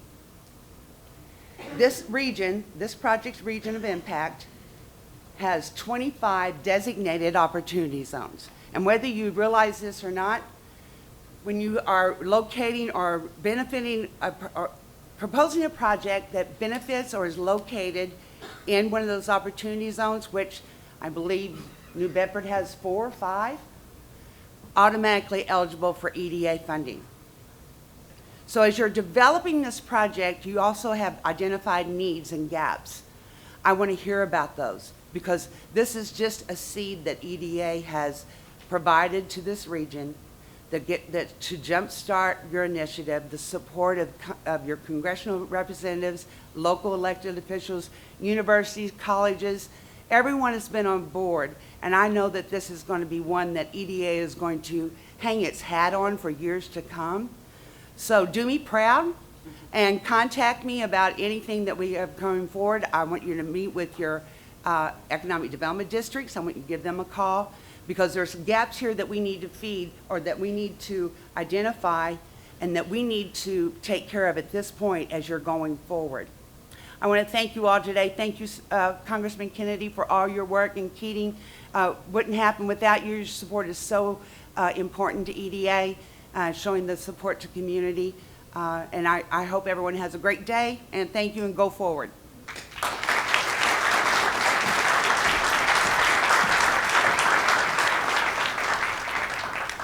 How's that for a cheerleader? Thank you. That was awesome. Up next, the legendary Michael Goodman. Right? Yeah. All right, you want something else? No, that's fine. Good, no problem. Ms. Beavin said we're in high cotton. I definitely feel that way myself. Hi, my name is Mike Goodman, and I'm pleased to lead the team at the Public Policy Center that conducted the research that made up the bulk of the work for year 1 of this project. Before I begin, I want to acknowledge the extraordinary contributions of my colleagues at the Public Policy Center. David Borges, our Director of Research, who did the day-to-day project management and really did the deep dive on the sector assessment. Elise Raposa in the back, our Senior Research Associate, who really dug deep into the regional science and technology base, the strengths of our research institutions and the potential for our region. And of course, Michael McCarthy, our Research Associate, who, in addition to supporting all of the work, was heavily involved in identifying some of these gaps that Debra just referred to, particularly in the workforce area. Our work was really designed to fulfill a couple of tasks, As you can see here, we needed to operationally define what this marine science and technology sector was. Taking a step back, our task here was really focusing on the technology-based opportunities for our region and identifying where we have both strengths and where we have opportunities to create meaningful job growth for the regional residents. So it's not just what do we do well, but what do we do well that can scale here economically and extend the economic opportunity that the region has relied on for centuries related to our connections to the ocean and to the sea. We also took a look at the economic geography of the region, informed by previous work that we've done, led again by Elise Raposa, taking a look at economic patterns in southeastern New England, as we call it. This includes not just the area that we focused on as part of this study, southeastern Massachusetts and Cape Cod and the islands, as covered by our partners at the economic development districts, but also the state of Rhode Island, where we find repeatedly durable and critically important economic connections, both more broadly and in this marine science and technology space. In addition to mining all the available sources of secondary data on jobs, employment, occupations, income, we also took a look at research funding, research capacity, and the areas of interest and expertise of the various scientists affiliated with our research universities, both here at UMass Dartmouth, at the Woods Hole Oceanographic Institution, Marine Biological Laboratory, and Woods Hole Oceanographic Institution. And so it was a very much of a deep dive. As I suggested, we're really part of a larger region when we're thinking about the opportunities for the marine science and technology sector, one that transcends the region here that we typically refer to as the South Coast and extends throughout the state of Rhode Island. Certainly Cape Cod and the islands are also deeply embedded in this work. As you'll see, there are untapped opportunities to build connections and relationships and alliances that are going to help us yield more economic value for what I think is undeniably a center of excellence globally in marine science, oceanographic, and underwater and undersea defense-related work. We went through a very painstaking process. This will require the elderly guy to put his glasses on, of defining the marine science and technology industry. We went through industry lists. We looked at industry classifications. We interviewed many of you, and we painstakingly identified over 1,000 firms that were connected in some way, and then reviewed them manually to narrow it down so that we were really only looking at core private marine science and technology firms. We also looked at nonprofit research institutions, advocacy organizations, and other related firms, but we treated those differently. That firm list, which now the team that will lead year 2 and beyond of this effort can help fuel outreach and help really put some hard parameters around the current state of the marine science technology industry in southeastern New England. You saw the one version of this map that Debra laid out that lays out the geographic location of the private firms in marine science and technology in this broadly defined southeastern New England region. You can see along the coast there's certainly clusters of private firms and key public nonprofit assets. But one, I think, finding that or theme that carries through here is that you don't always have to be literally adjacent to the water in order to play in this space.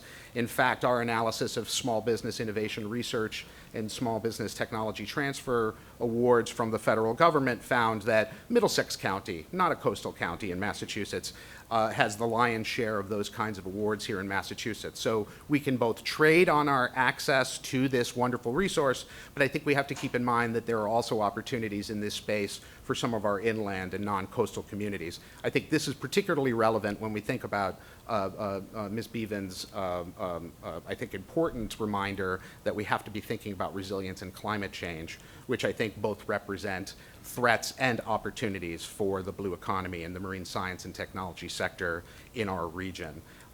When we take a look at those core firms that we winnowed down through this painstaking process, we identify on both sides of the border and on both sides of the bridge 115 core marine science and technology private organizations, 21 public and nonprofit research organizations, employing just about 15,000 workers, again, on both sides of the border and both sides of the bridge. Significantly, and I think this has real implications for our actions to come, a lot of the action in terms of labor-intensive business activity can be found across the state border in the Ocean State, where they are home to some significant assets, the Naval Underwater Warfare Center, the related procurement activities, Raytheon, Electric Boat. These are very large-scale defense-facing manufacturing facilities that are associated with real leading centers of research and underwater and oceanographic and Office of Naval Research research funding. And that's been, I think, a real winning combination for our friends in Rhode Island. And so oftentimes in Massachusetts, we have a hard time talking with our neighbors, like getting municipalities to talk to one another is challenging. One of the themes here that I think is impossible to deny is that if we're going to yield more value from the extraordinary science and technology base we have here, we're going to have to do a better job working with one another, both on our side of the border, across the border of Rhode Island, and across the bridge into Cape Cod and the islands. Historically, that has not been something that happens naturally, and I think it's going to take intentional effort to overcome that.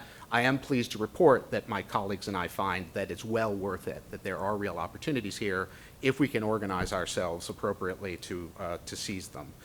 If we take a look at the composition of these firms, even though a lot of the largest employers represent significant shares of the overall employment in the sector, the vast majority of these firms are small, like much employment in the private economy.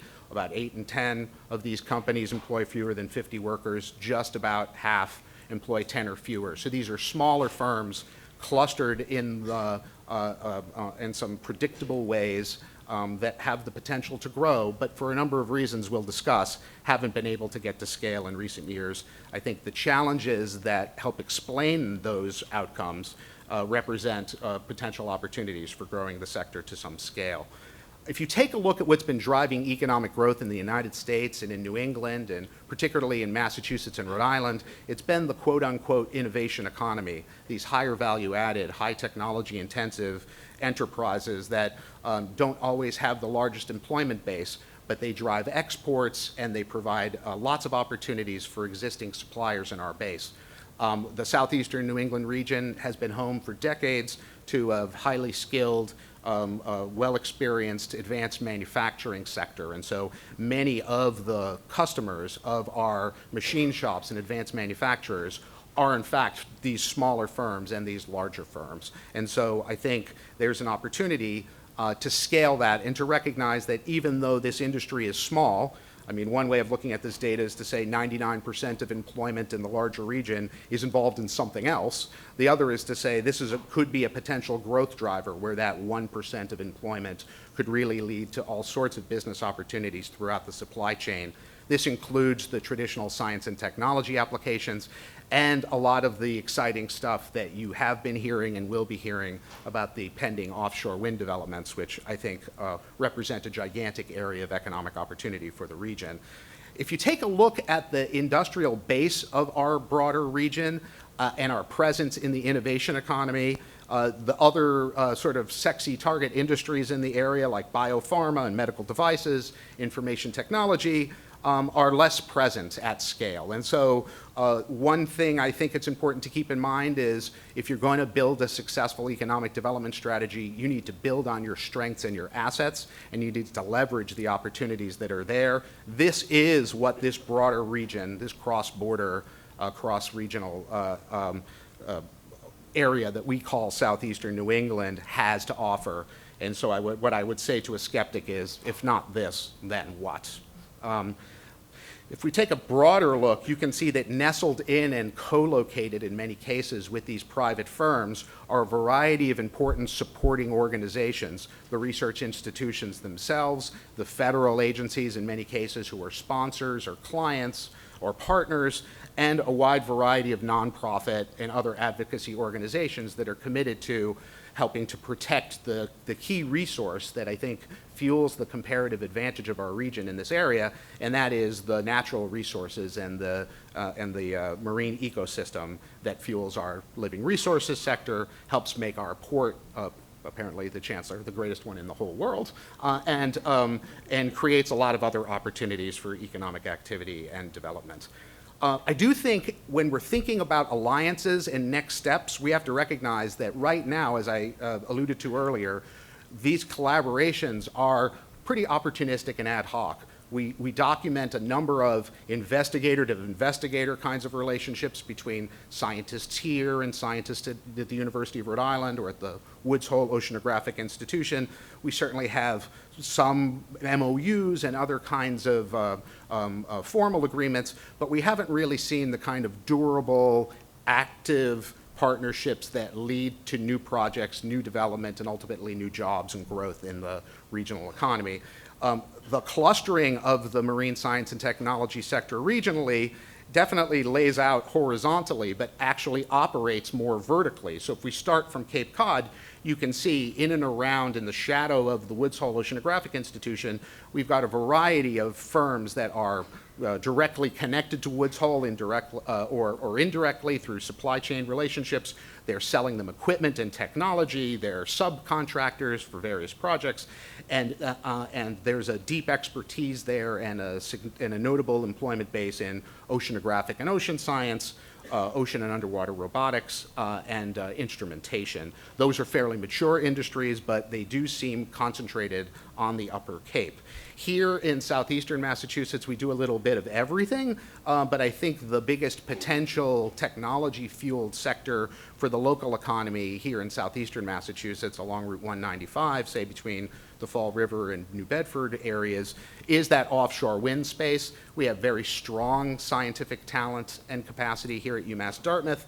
I think to date that hasn't manifested itself in the kind of spin-outs and entrepreneurial activity that you might expect. In fact, that's another theme here, that despite all of these vaunted research assets and substantial amounts of federal research funding, we haven't managed as a region to extract the value and find commercial opportunity from many of those scientific breakthroughs here. And I think that's something that's going to require more attention. Certainly on the other side of the border, a lot of the activity is focused on defense markets and international markets.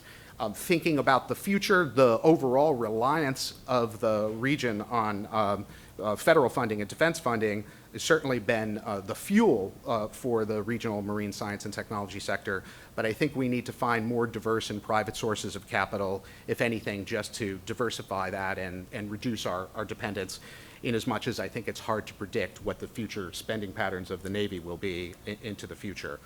All of that work, which is documented in our comprehensive report, which you can find at our website, umassd.edu/PPC for Public Policy Center. There's a great detailed report for you that backs up a lot of this stuff.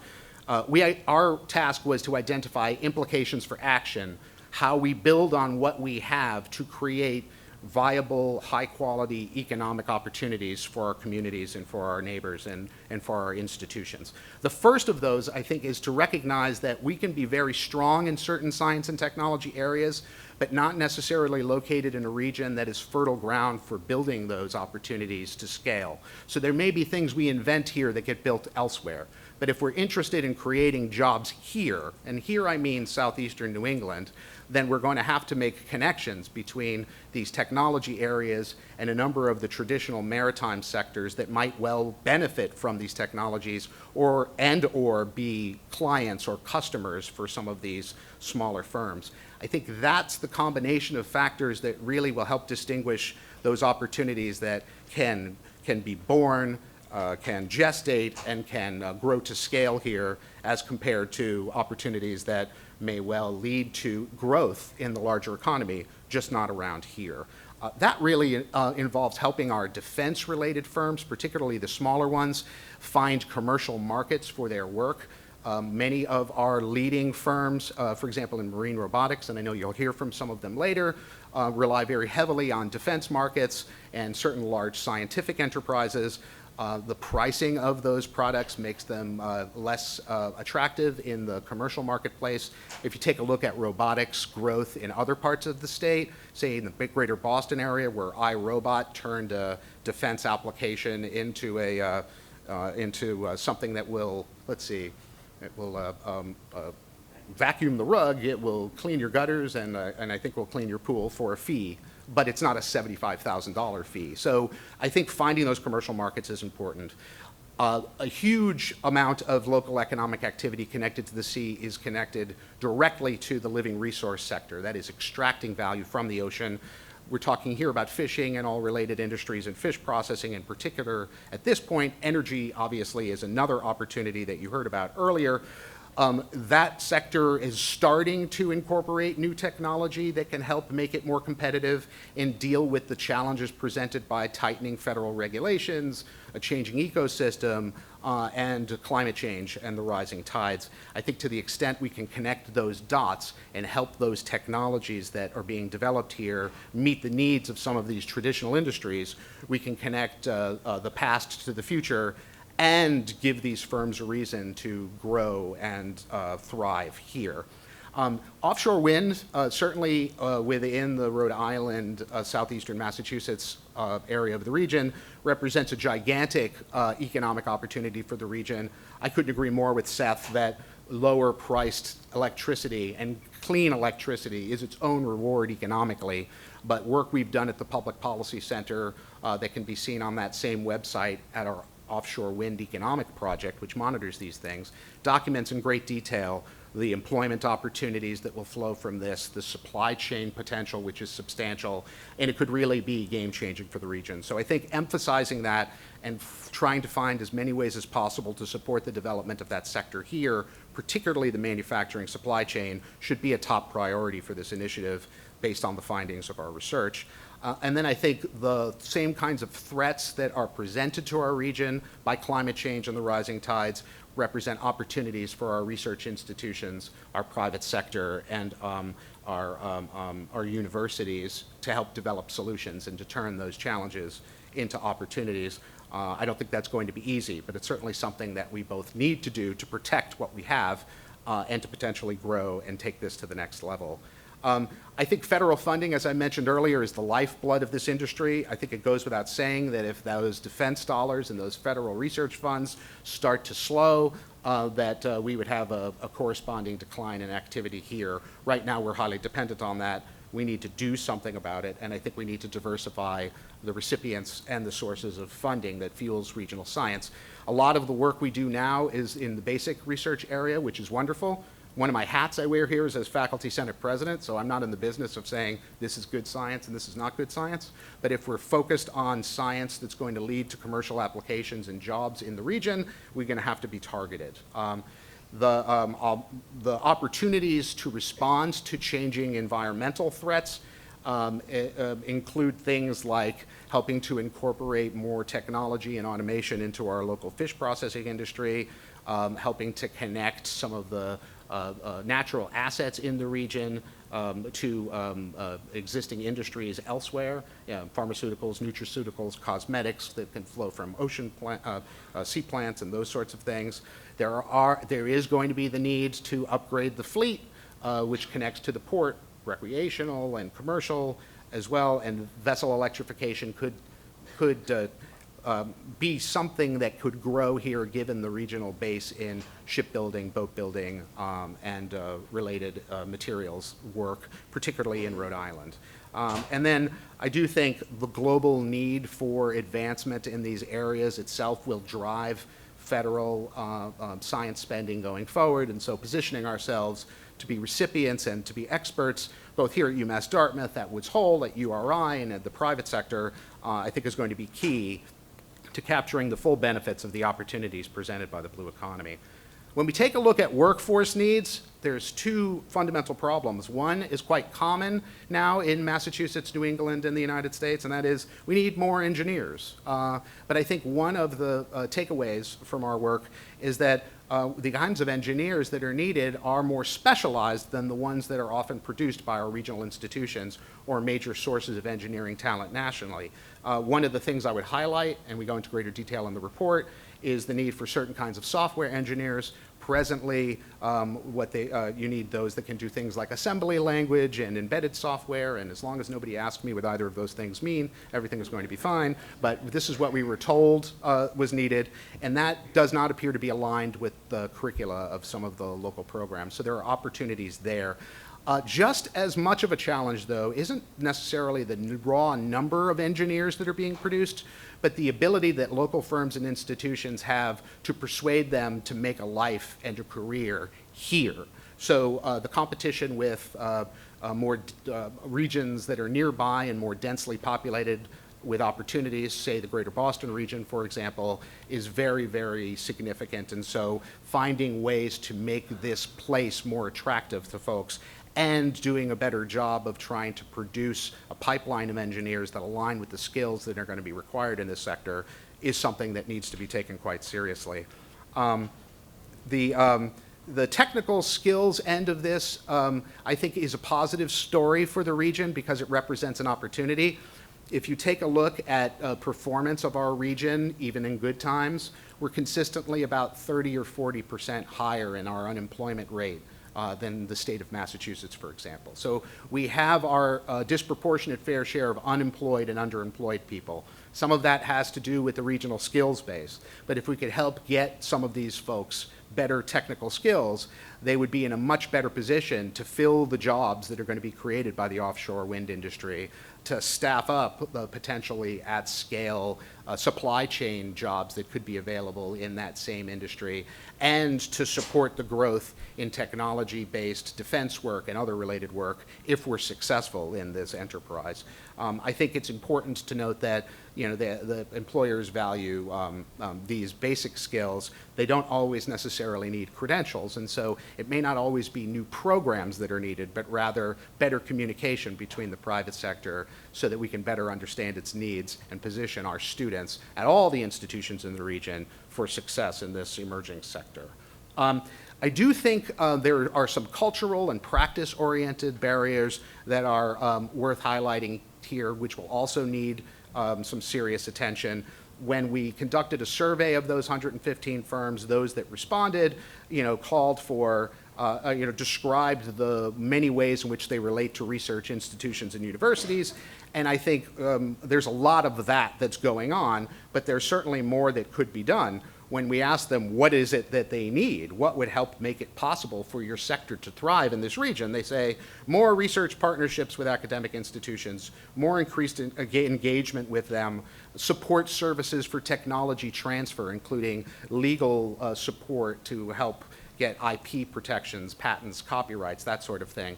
We have a lot of good ideas nested in very small firms, very, very bright people, but we aren't always able to help match them to the sources of capital and the kind of technical assistance that they need to be more than just sort of a weekend venture.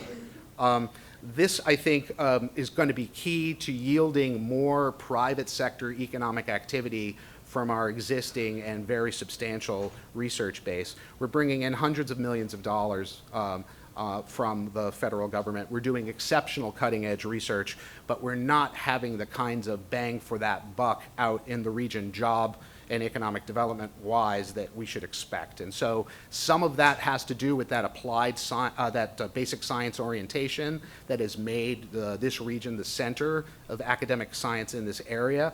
But I think as we grow and adapt and think strategically, trying to figure out how to incorporate more industry-sponsored collaborations on the research side, more applied research engagements, and more focus on practical day-to-day problems is going to be key. In this regard, I think certainly while at UMass Dartmouth we have this wonderful School of Marine Science and Technology that is extraordinary, I think a lot of these opportunities are for regional engineering programs as much as they are for marine science, technology, and oceanographic researchers and their employers. Again, building out technology transfer is also going to require some more support for entrepreneurs and a change in the culture. When we talked to people, including at the regional institutions and small businesses within this sector during a series of interviews, they struggle with finding those legal services, with getting their capital, identifying markets that are non-defense that might be interested. And some of my best friends are engineers, but they're not always the best sales and business development folks. And so we're home to a lot of entrepreneurial talent. This is a very attractive part of the state, and in Massachusetts and certainly in Rhode Island as well, and we know about the Cape, where a lot of people who used to be entrepreneurs come to live. So there's talent, there's opportunity, but we haven't been able to make those connections very well. And so I think we need to rethink some of the ways in which we target our entrepreneurship support services to this sector and cultivate it to get to scale. In this regard, I think incubation, I think, is a little bit later stage where we're at. We need more births before we can start to incubate. So we need to start up more firms. There should be more spin-offs from the institutions and more industry-sponsored research. Part of the challenge is that even when there are commercially promising ideas coming out of our research institutions, the investigators and the institutions often struggle to try to figure out how to spin them off. So if we heard it once, we heard it 10 times of the investigator who comes up with a great idea, doesn't want to let it go.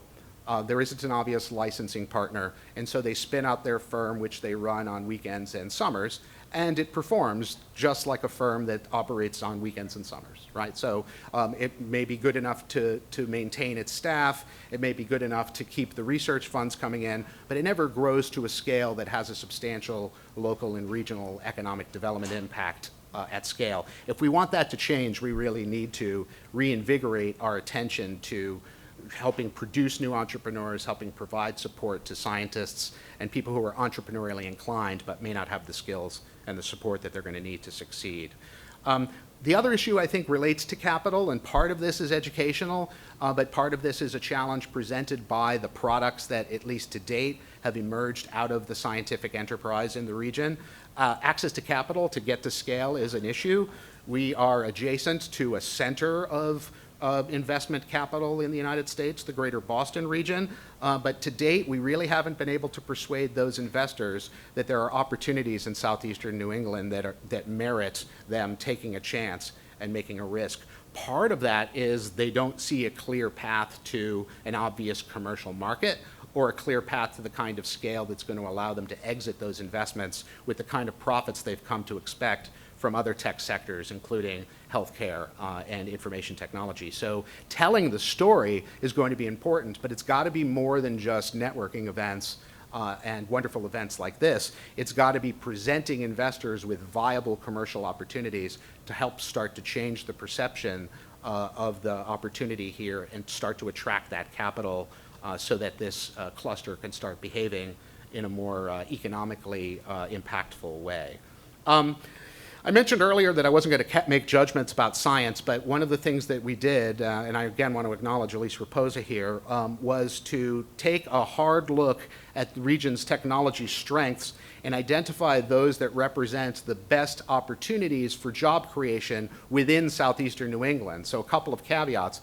Being in the low opportunity area does not mean that there's no economic opportunity. It just suggests that even though there's strength in the area, or some strength in the area, there may not be clear market opportunities to scale. So if we start with preserve and support, the two, I think, largest at-scale sectors here, marine robotics and scientific instrumentation, deserve to be protected, preserved, and supported. We have substantial and deep strengths in the underlying and supporting academic areas, both here and at the other research institutions, but those lack of obvious commercial markets beyond the defense and the big science limit the potential job growth here in the region in those areas. And so we need to take care of them, we need to cultivate them. If we can find commercial markets, we need to push for them as quickly as possible, but I think that's something that we need to sustain.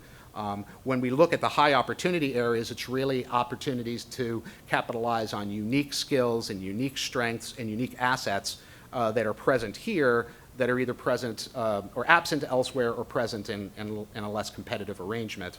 Here we identify aquaculture, which builds on assets can incorporate new technology. We have obstacles there that are in part technological, in part regulatory and permitting areas, but I think it is an opportunity in light of changing climate, changing fish habitat, and changing federal regulations and oversight to try to sustain that traditional industry, not instead of fishing, but in addition to fishing. Offshore communications is an obvious global market, and it taps into a big strength, whether it's communicating offshore, boat to shore, ship to shore, or undersea for scientific communications. The kinds of signal processing talent and other communications capacities that we have in our research institutions position us well for success in those areas if we can get some private interest and private drivers. I mentioned offshore wind, which I think is the single largest near-term opportunity that we see, and also sustainable seafood, ways to incorporate technology into the identification of where fish can be found, gear selectivity to help reduce bycatch and target species more carefully, and then marketing of underutilized species and promoting the advantages presented by locally grown fish requires being able to prove that the fish were actually grown locally. And I think there are technologies, including sensors, that can be used there, and that kind of thing is already happening in New Bedford through the ocean cluster. Those, I think, are the near-term opportunities. There are other opportunities that, for a number of reasons, haven't manifested here. I think advanced seafood processing is something that the region has the potential to do, but to date, the players in that sector haven't really been interested in making the investments and the kinds of changes to their organizations that would allow them to incorporate this technology. That doesn't have to be. If they could be persuaded to make those changes, I think it would position that industry for growth here. I mentioned marine plants earlier. Certainly value-added products, including using the whole fish, whether for fertilizer or for other kinds of products, represents a clear opportunity. And then lower opportunity areas may well be able to prosper elsewhere. Certainly marine biotech is a big deal. We don't tend to have that capacity here. We do have a lot of capacity in wave and tidal energy on the science side, but we don't have the tidal resources to make this region a place where that's going to grow to scale and have a demonstrable economic impact. Clearly, we have port and shipping activity that's at scale, but our science and technology strengths in southeastern New England aren't well aligned to produce that technology. A lot of these things are opportunities to improve the competitiveness and the outcomes in traditional sectors, but they aren't necessarily technology-based industries that are going to take root here and grow to scale. And so we're hoping that armed with this information, this effort can target its priorities appropriately and help to cultivate and capture as many of those opportunities as possible. The final implication,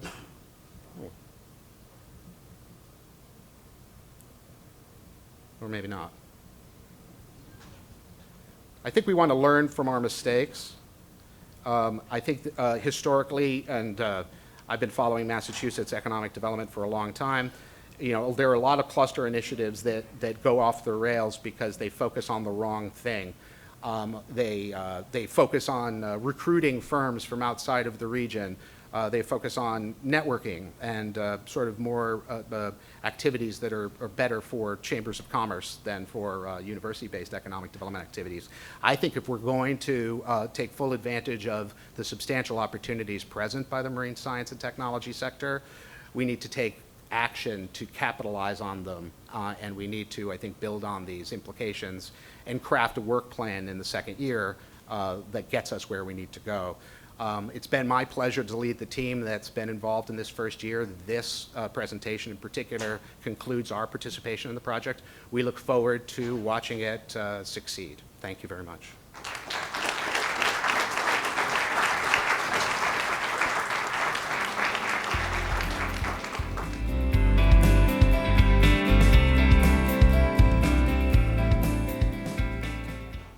We're still on, if not a little bit ahead of schedule, so we'll continue on now. I'm going to introduce our next introduction.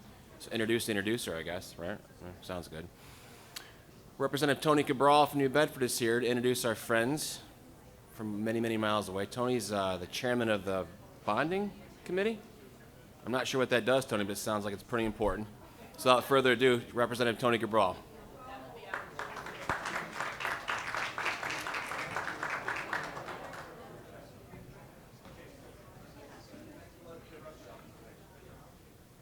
Well, good morning.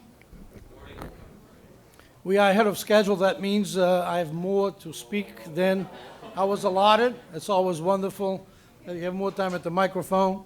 Well, welcome again, all of you here. This is an exciting day, and it's a subject matter that is important to us. And as the Chancellor usually says, this is our time.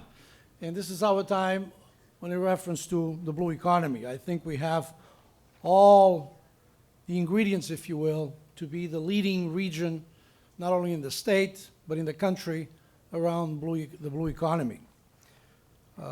It's a subject matter that I deeply care about. We've been talking about this for quite some time. I'm glad that the university is taking a leading role with the Chancellor and you, Don. We talked about this probably 2 years ago or longer, and at that time I said, well, maybe we ought to make connections with Portugal. They have, blue economy is big on their agenda. I was in Lisbon a couple of years back. I heard a presentation by then the Minister of the Sea. She's no longer the Minister of the Sea. I think the new government made some changes on that lineup, but she was fantastic. She knew the subject so well, and she got everybody in that room excited. So because of that, we are excited here as well for the guest that I'm going to talk about. But let me begin by thanking UMass Dartmouth for hosting this Marine Science and Technology Corridor Symposium, or Blue Economy Symposium, if I may say, because it shows that our regional academic institutions are rightfully focusing on how we should be capitalizing on some of our greatest assets. Our access to the ocean in our maritime industries.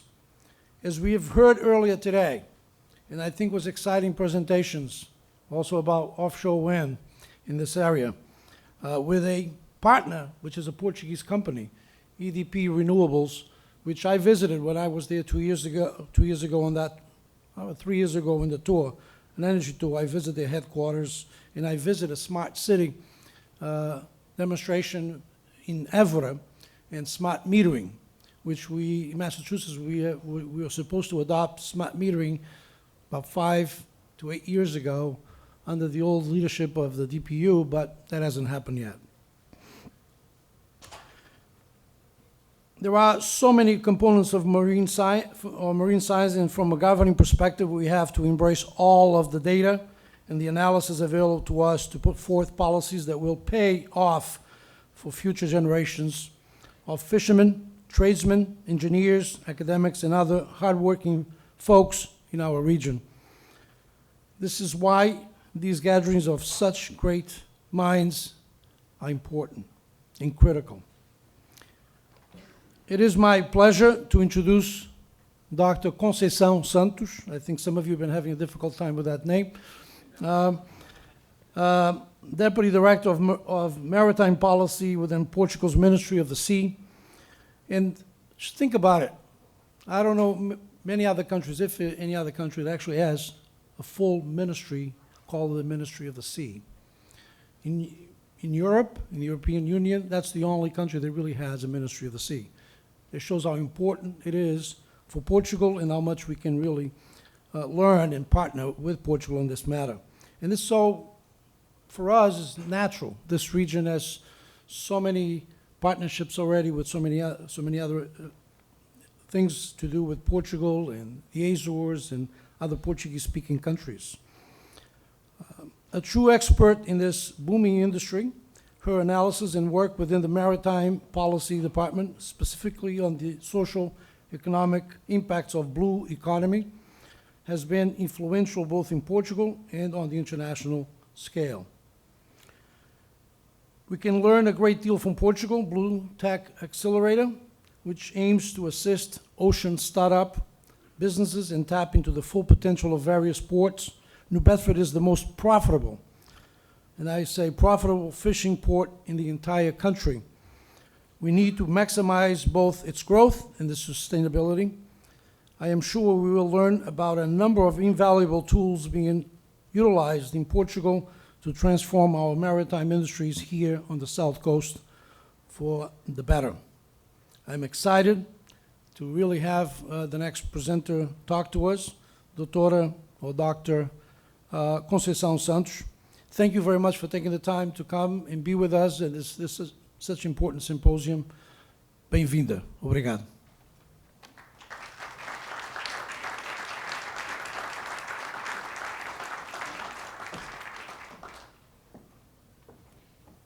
Good morning, everyone. First of all, I would like to thank you for the invitation to be here today. It's a pleasure, and I hope it will be the beginning of a future collaboration. Today, I'm here to present the experience of Portugal with this initiative, the Blue Tech Accelerator, that we are running since the beginning of this year, and the first initiative will end next month. But since it's my first time here, I would like to present you some figures about the ocean economy in Portugal, and to give a big picture of the ocean innovation ecosystem in Portugal. And to finalize, I would present some instruments already in place that can support the cooperation between the United States and Portugal in what respect the research centers, universities, and also the companies. In fact, the ocean economy in Portugal has proven very well 10 years from now, and the most recent figures we have, we see it continues to grow. The blue products, the exports, for example, increased about 20% in last 3 years, and this is really very good news for us to invest more our policy in blue economy and in maritime economy. So at the European level, Portugal is seen as a moderate innovator, but we have a high level of specialization in marine science and ocean engineering.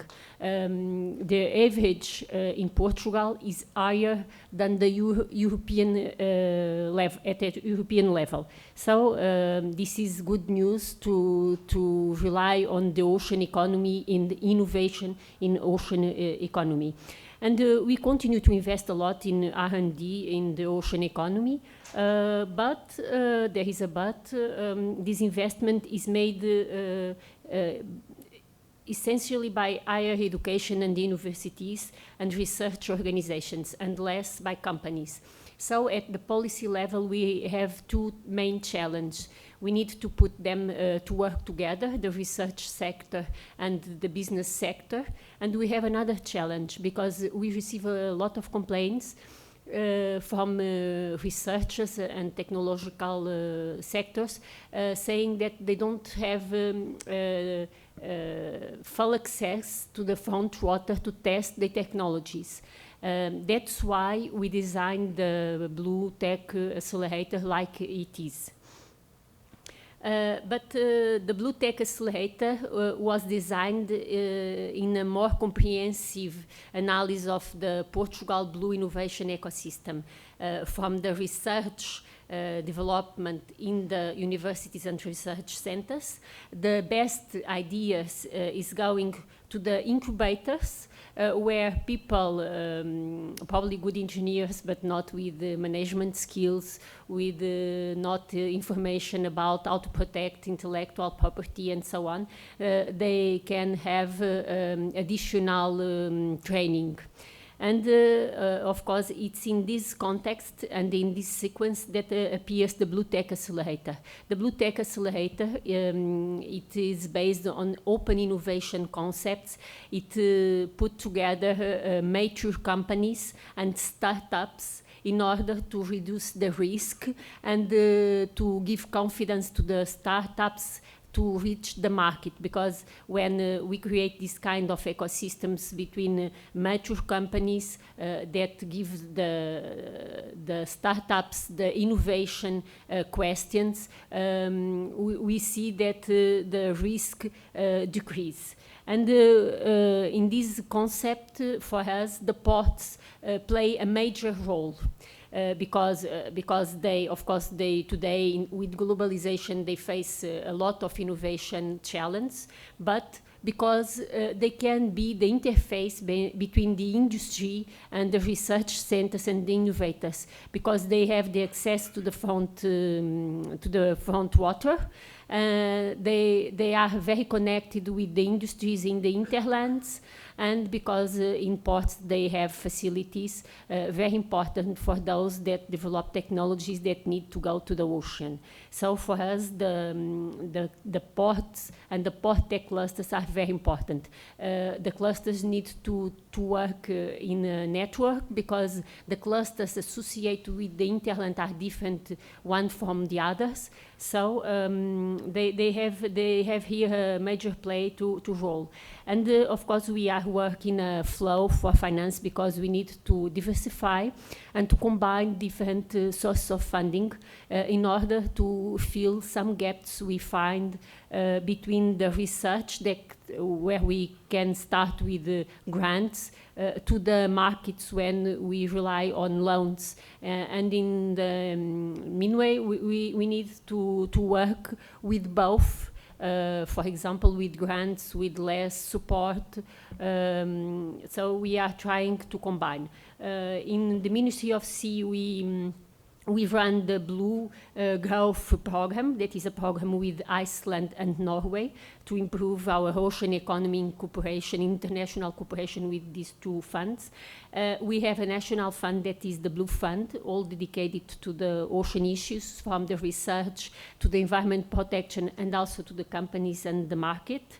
We rely on European funds, and of course we establish a network of private organizations and private investors, since the seed money to the banks. So this is the more comprehensive ecosystem, innovation ecosystem in Portugal, and where this Blue Tech Accelerator is embedded. Here you can see the main research centers and groups dedicated to marine and maritime issues in Portugal. I would like to underline IPMA, that is the state laboratory. It is more or less the same that NOAA in the US. And we can identify 11 incubators in Portugal dedicated to ocean issues. Most of them are linked with the universities. Some are linked with also municipalities, and some are also related and inside the ports.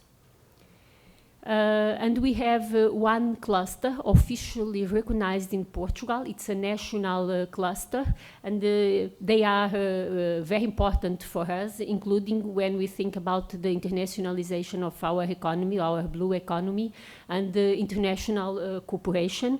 For example, last year, with them and one of the missions with the flood, we were in San Diego to promote the blue economy in Portugal, and we organized the mission of blue companies from the US to go to Portugal and to know our companies and our facilities in Portugal. And of course, we are open to organize something to you here in this blue Atlantic corridor, if you are interested on that.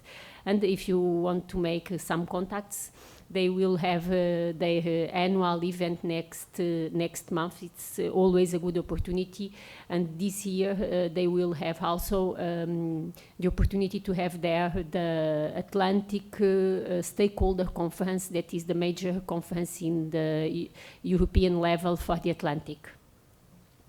And let me explain a bit more how the Blue Tech Accelerator is embedded in the strategy for the ports. In 2017, the Ministry of Sea launched a port strategy that is mainly a strategy to high investments in ports. But inside that strategy, it was recognized the role the ports could play to make this link between the science and the industry. So this strategy that is being followed by the government established a goal, Portugal as the main Atlantic Ocean startups hub. So this is the policy framework. This starts with the commercial ports, but nowadays the demand that we receive to launch other initiatives dedicated to other issues start, and now we are thinking about to include the fishing ports. This first initiative of the Blue Tech Accelerator is dedicated for ports and shipping 4.1, but now we are preparing other initiatives dedicated to other sectors. Let's see if this works. Yes, this is the video we bring with me to explain better the Blue Tech Accelerator. Blue economy.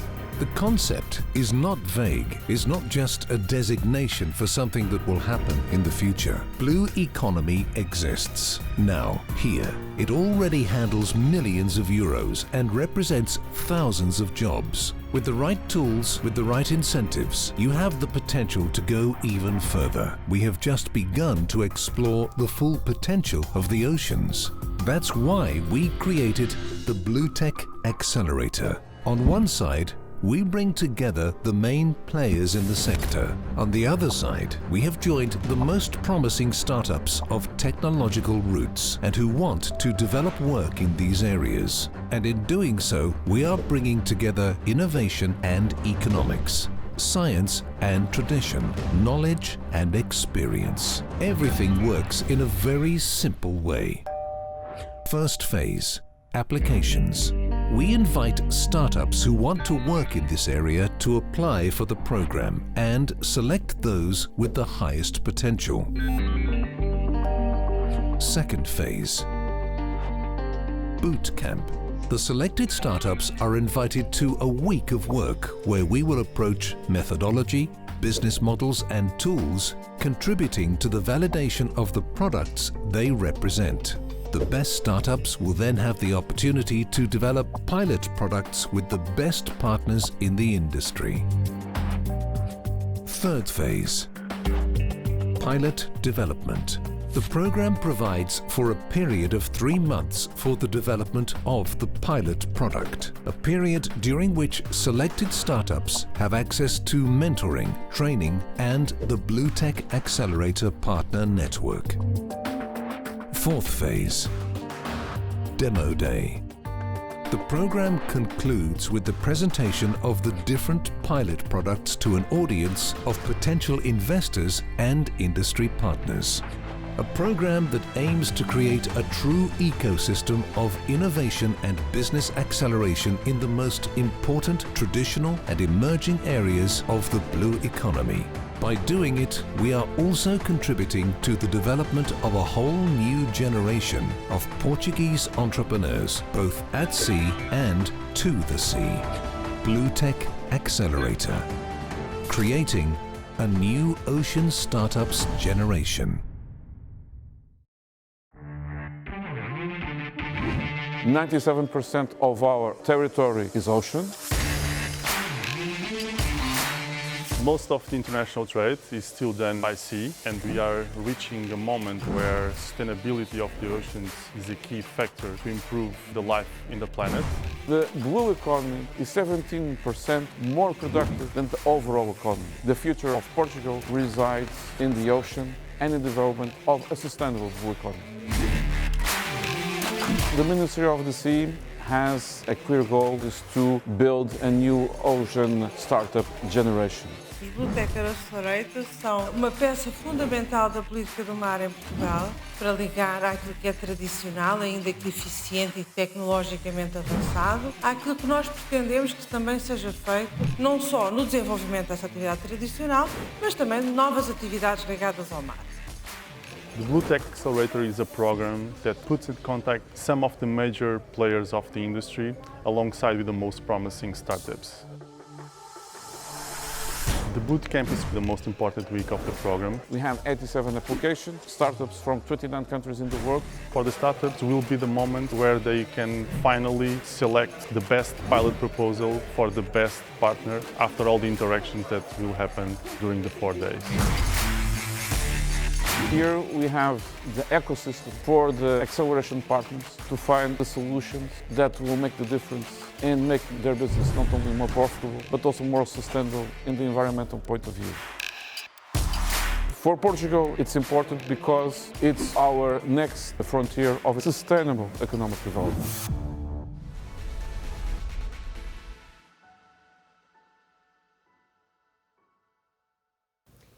So, as you saw in this video, the Blue Tech Accelerator is an initiative of the Ministry of Sea with the flood.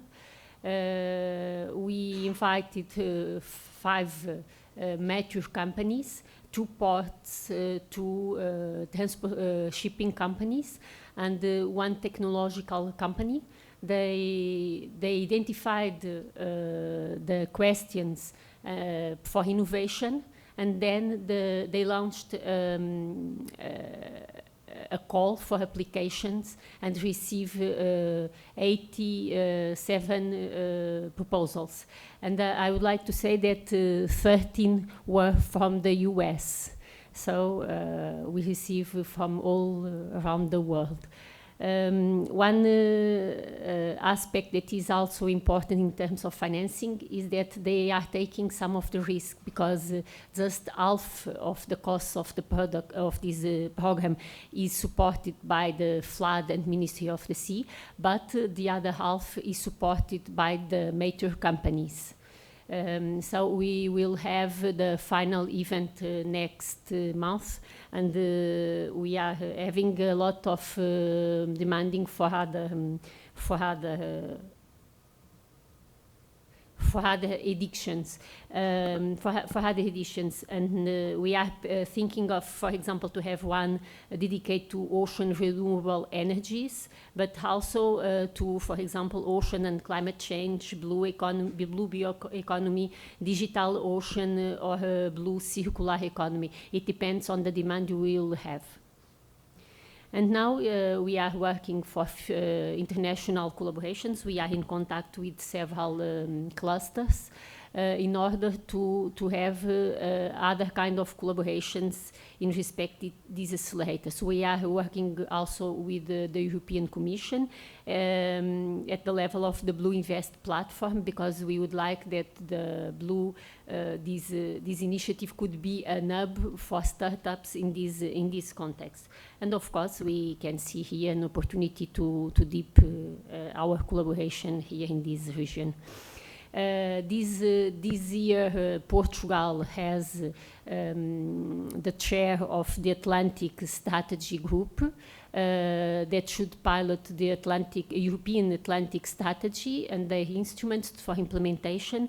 And we bring with us these ideas, and now these ideas are at the European level, and we expect to have a Blue Tech Accelerator at the European level and a network of ports to improve the innovation in the wide ocean economy. In terms of instruments, it is very important to understand what kind of instruments we have to support the collaboration between Portugal and the United States. We have several. We have more than these I have here, but I put here some ideas. In this respect, we have other institutions that we could collaborate. I would say the Foundation for Science and Technology and the National Agency for Innovation. And we have, for example, a protocol with the Forum Ocean, the cluster, to promote matching events. It was in that context that we organized last year a mission from the US with the companies. We have also a call open to cooperate in terms of R&D, but also in terms of training with several universities here in the United States. And we are supporting a collaborative laboratory that brings together companies and research organizations in order to develop products and services related with the challenge the Atlantic face. And of course, they are very open for this kind of international cooperations. Including one of the founders is WAVEC, that is the association in Portugal dedicated for renewable energies in the ocean. So maybe it's interesting for this region. We have, of course, as you saw during the presentation, collaboration with Luso American Foundation, not just with Blue Tech, but with another platform we have in the internet, the Ocean Invest platform, where you can see products and services developed in Portugal in the blue economy. But we can complement, for example, with grants that Fulbright have available for cooperation between universities and research centers here in the United States and Portugal. For example, the IPMA Institute is now running a grant with an institution here in the United States to study some issues related with the fishing sector.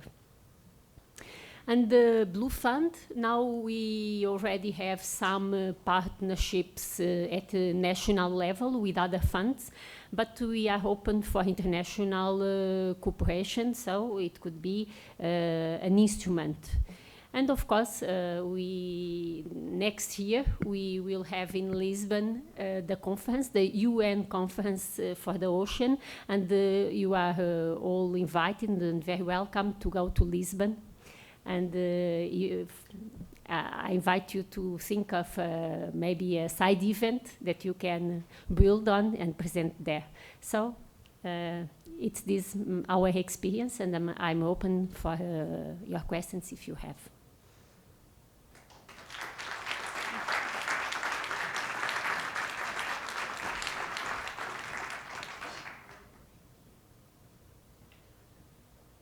Okay, who's in for a road trip to Portugal next year?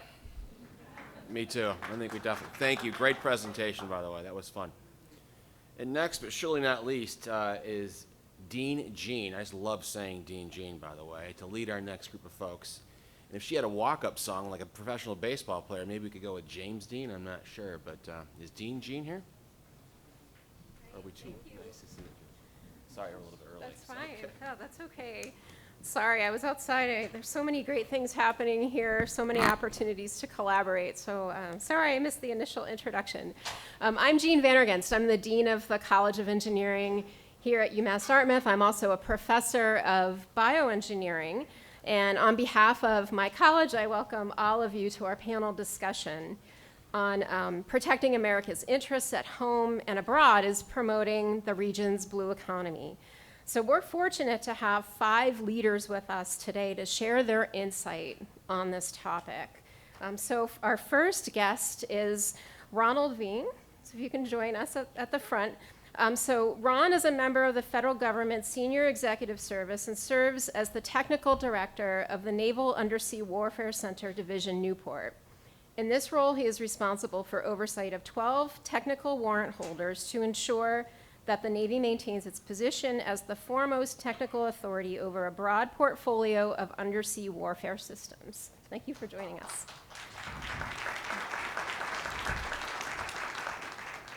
So our next panelist is Alf Carroll. So please join us up front, Alf. Alf is the Small Business Innovation Research Black Belt at Raytheon Integrated Defense Systems, where he specializes in the new technology program insertion. As Senior Principal Systems Engineer, Alf works in both advanced technology programs and supplier innovation engineering teams. Welcome, Alf. Thank you. Our next guest is Rusty Kolmergen. Is Rusty here? Great. Please join us up front, Rusty. So Rusty is Vice President for Strategy and Business Development, General Dynamics Mission Systems, which is a business unit of General Dynamics that develops mission-critical solutions across the land, sea, air, space, and cyber domains. Thank you for joining us, Rusty. And our last guest is Sandor Bex. Sandor, please join us up front. Dr. Best is Vice President of Engineering and Programs at Hydroid, where he is responsible for engineering capability and product development, as well as program growth and execution. Sandor has 25 years of experience in the aerospace, software, and robotics industries, including corporate research and development, organizational leadership, and business management. So thank you. And I believe we had one more. Is Ram, are you joining us on stage? Great. So last but not least, our very own Ram Balasubramanian, who is Associate Provost for Decision Support and Strategic Initiatives, as well as a professor in Computer and Information Science at UMass Dartmouth. He is leading the Marine and Undersea Science and Technology Initiative here at UMass Dartmouth. So thank you for joining us, Ram.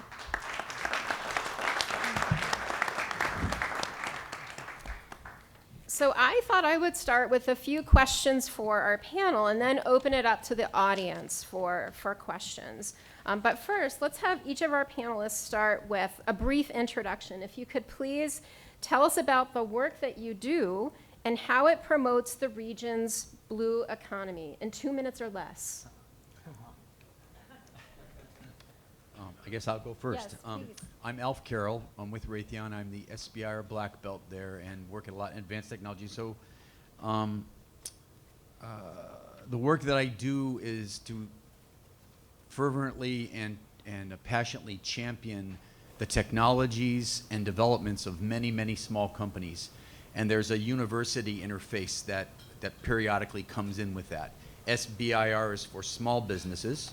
It's a congressional program. STTR is the similar thing, an analogy where universities are part of that research team. So the work I do there is mostly as an ocean engineer, which is my master's degree. I work a lot with Navy and DARPA sponsors and Department of Energy sponsors. And in the Department of Energy area, by the way, it's ocean renewable energy, by the way.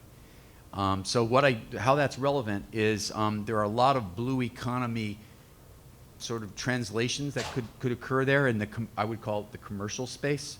So it's taking naval and maybe Department of Energy technologies and small companies in the military space and seeing how that could translate into the blue economy lane.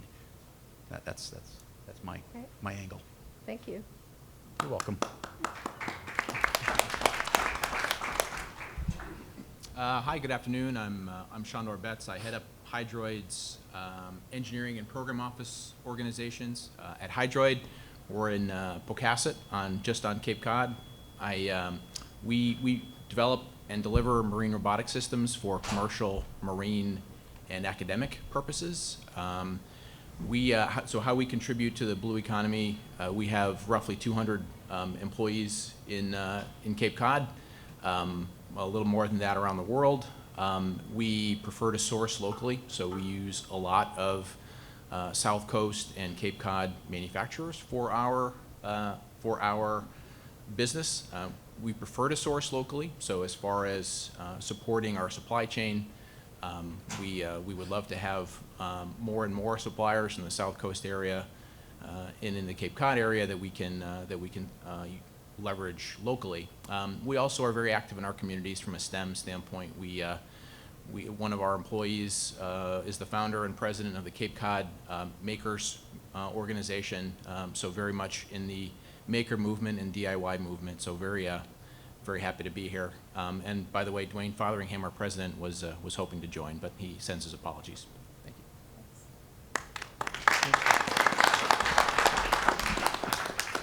My name is Rambala, and thank you all for being here. And I'm representing the university, and fundamentally what we do is really educate learners, create knowledge, and engage the community.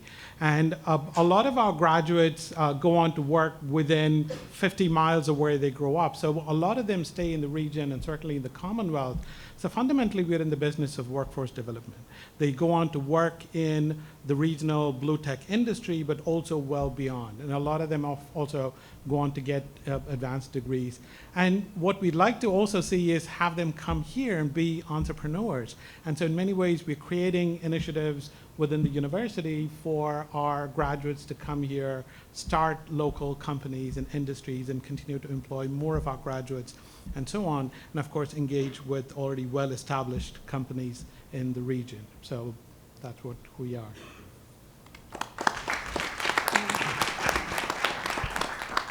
Morning, Rusty Colmorgan with General Dynamics. It's nice to be back here. I was here a year ago when the Chancellor kicked us off the whole idea of the Blue Corridor, and it's exciting to see what's happened within this last year. And the report you saw earlier with the statistics and on there really mirrored exactly what we've experienced as a private industry group in this part of the world. General Dynamics, its most visible footprint would be with electric boating in Connecticut and Rhode Island at Quonset Point, maybe Bath, Maine, with the works they do on vessels there. If they're the skeleton and the skin of a platform, we're the nerve center, the brains, the artery on that in the portion of General Dynamics that I work with. We have roughly 3,200 employees in Massachusetts, about 1,000 of them in the corridor here between Boston and Southeast New England. I'm going to try and get us to be a purple dot like Raytheon on your data set there, because we are in Taunton and we're moving more and more of our maritime work to that area, which was historically doing Army work. But as we go through this morning, I'll point to some of the additional efforts we're moving there, mostly based on what we're doing in advanced underwater vehicles out of Quincy, Mass, with our Bluefin product family there. Our contribution to the Blue Corridor here is we spend about $250 million a year in the supplier base. We have over 1,000 suppliers, and if I had a map, it would lay up pretty nicely on top of what you show here as far as our supplier base and what feeds into what we're doing. And we primarily support the Navy customer, so I think there's a great tie-in. I look forward to building that. Thank you.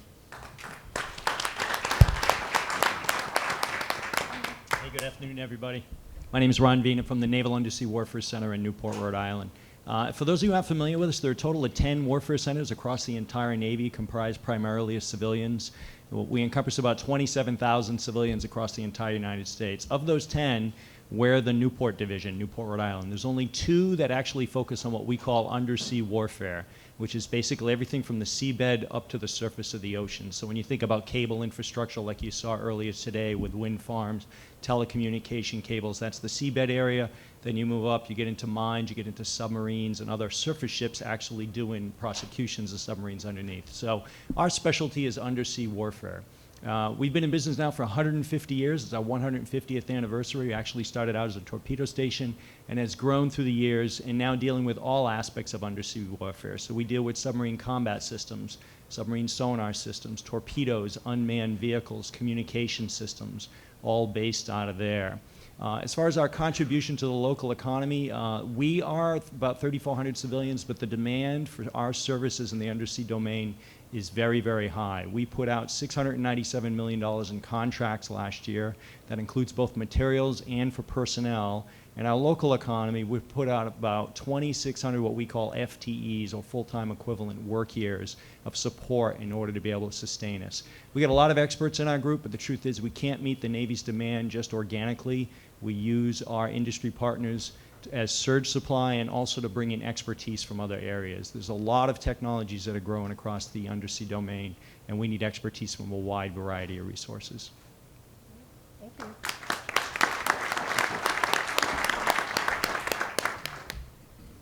So Ron, I'm going to ask you to start on this next one. Okay, go What ahead. are the critical issues or gaps in our regional blue economy that should be addressed in the next 10 years? Critical issues and gaps in our regional blue economy. Well, let me talk about from a technology standpoint what we're facing in the undersea domain and where we need some help. Cybersecurity is a real growing area for us. The new Chief of Naval Operations, Admiral Gil Day, actually comes from what we call Fleet Cybercom. That's what his responsibility was for the Navy. He's now the Chief of Naval Operations, and he's continuing to carry that flag, stressing the importance of cybersecurity. If you go on board a modern submarine today, it really looks like a server farm in many areas of it. It's filled with hundreds and hundreds of computers.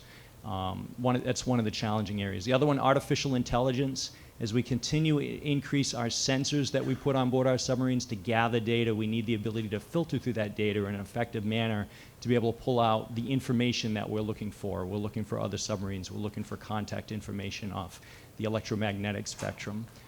That's another big area. Also, submarines in general are now starting to go to, I should say, the undersea warfare domain is moving unmanned.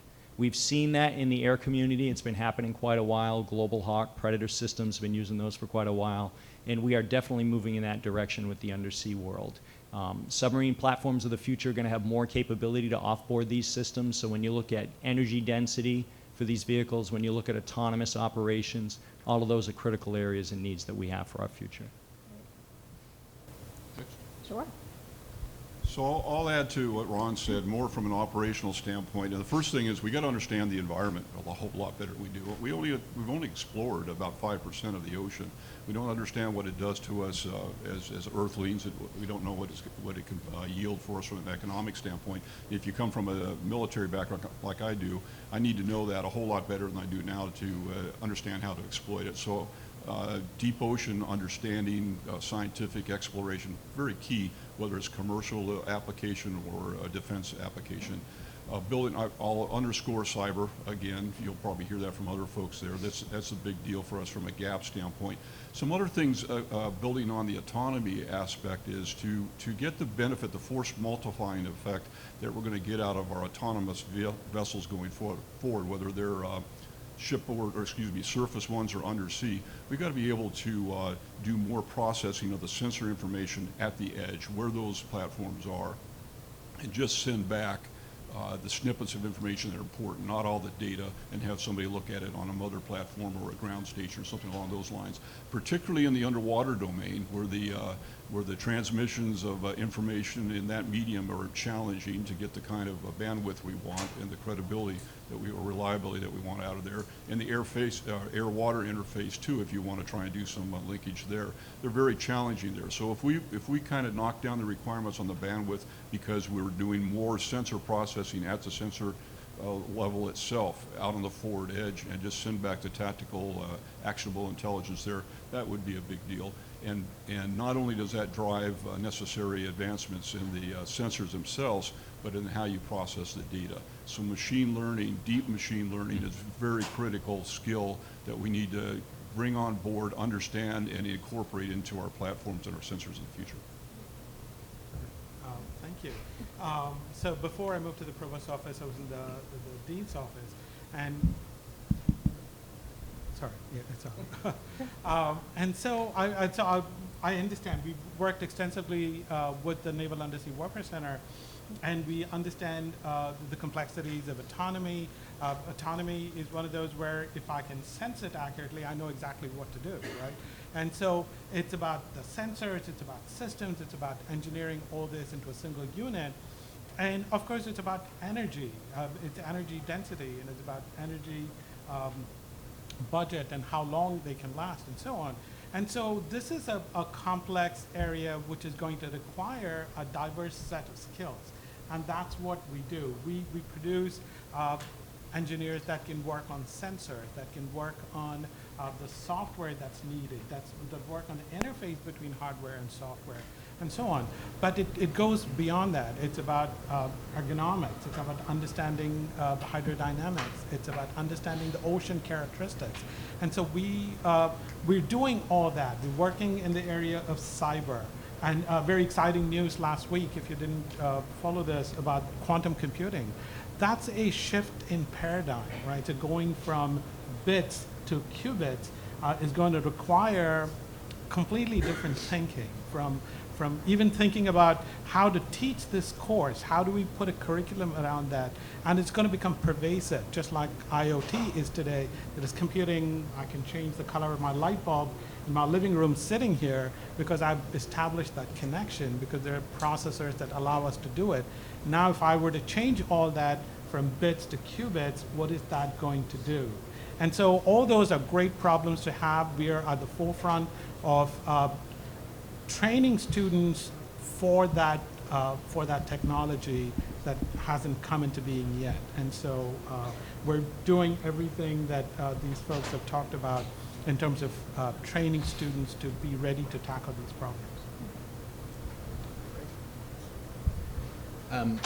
It was interesting listening to the Blue Tech Accelerator information, where I think if you looked at the two major themes of the individuals who were providing commentary, and it was really, I took away two key things: innovation and competitiveness. And so I think from a gap standpoint for the blue ocean economy in our region, I think my colleagues did a great job talking about the innovation side, certainly machine learning, artificial intelligence, more advanced computing on those platforms and being able to get that data to where it's useful as quickly as possible are all very key pieces for us. I think a big gap, if you looked at the growth versus opportunity Pareto in one of the presentations, it showed marine robotics as a kind of a low growth but high capability market for this region. I guess I'm a little more bullish on marine robotics for us as a community,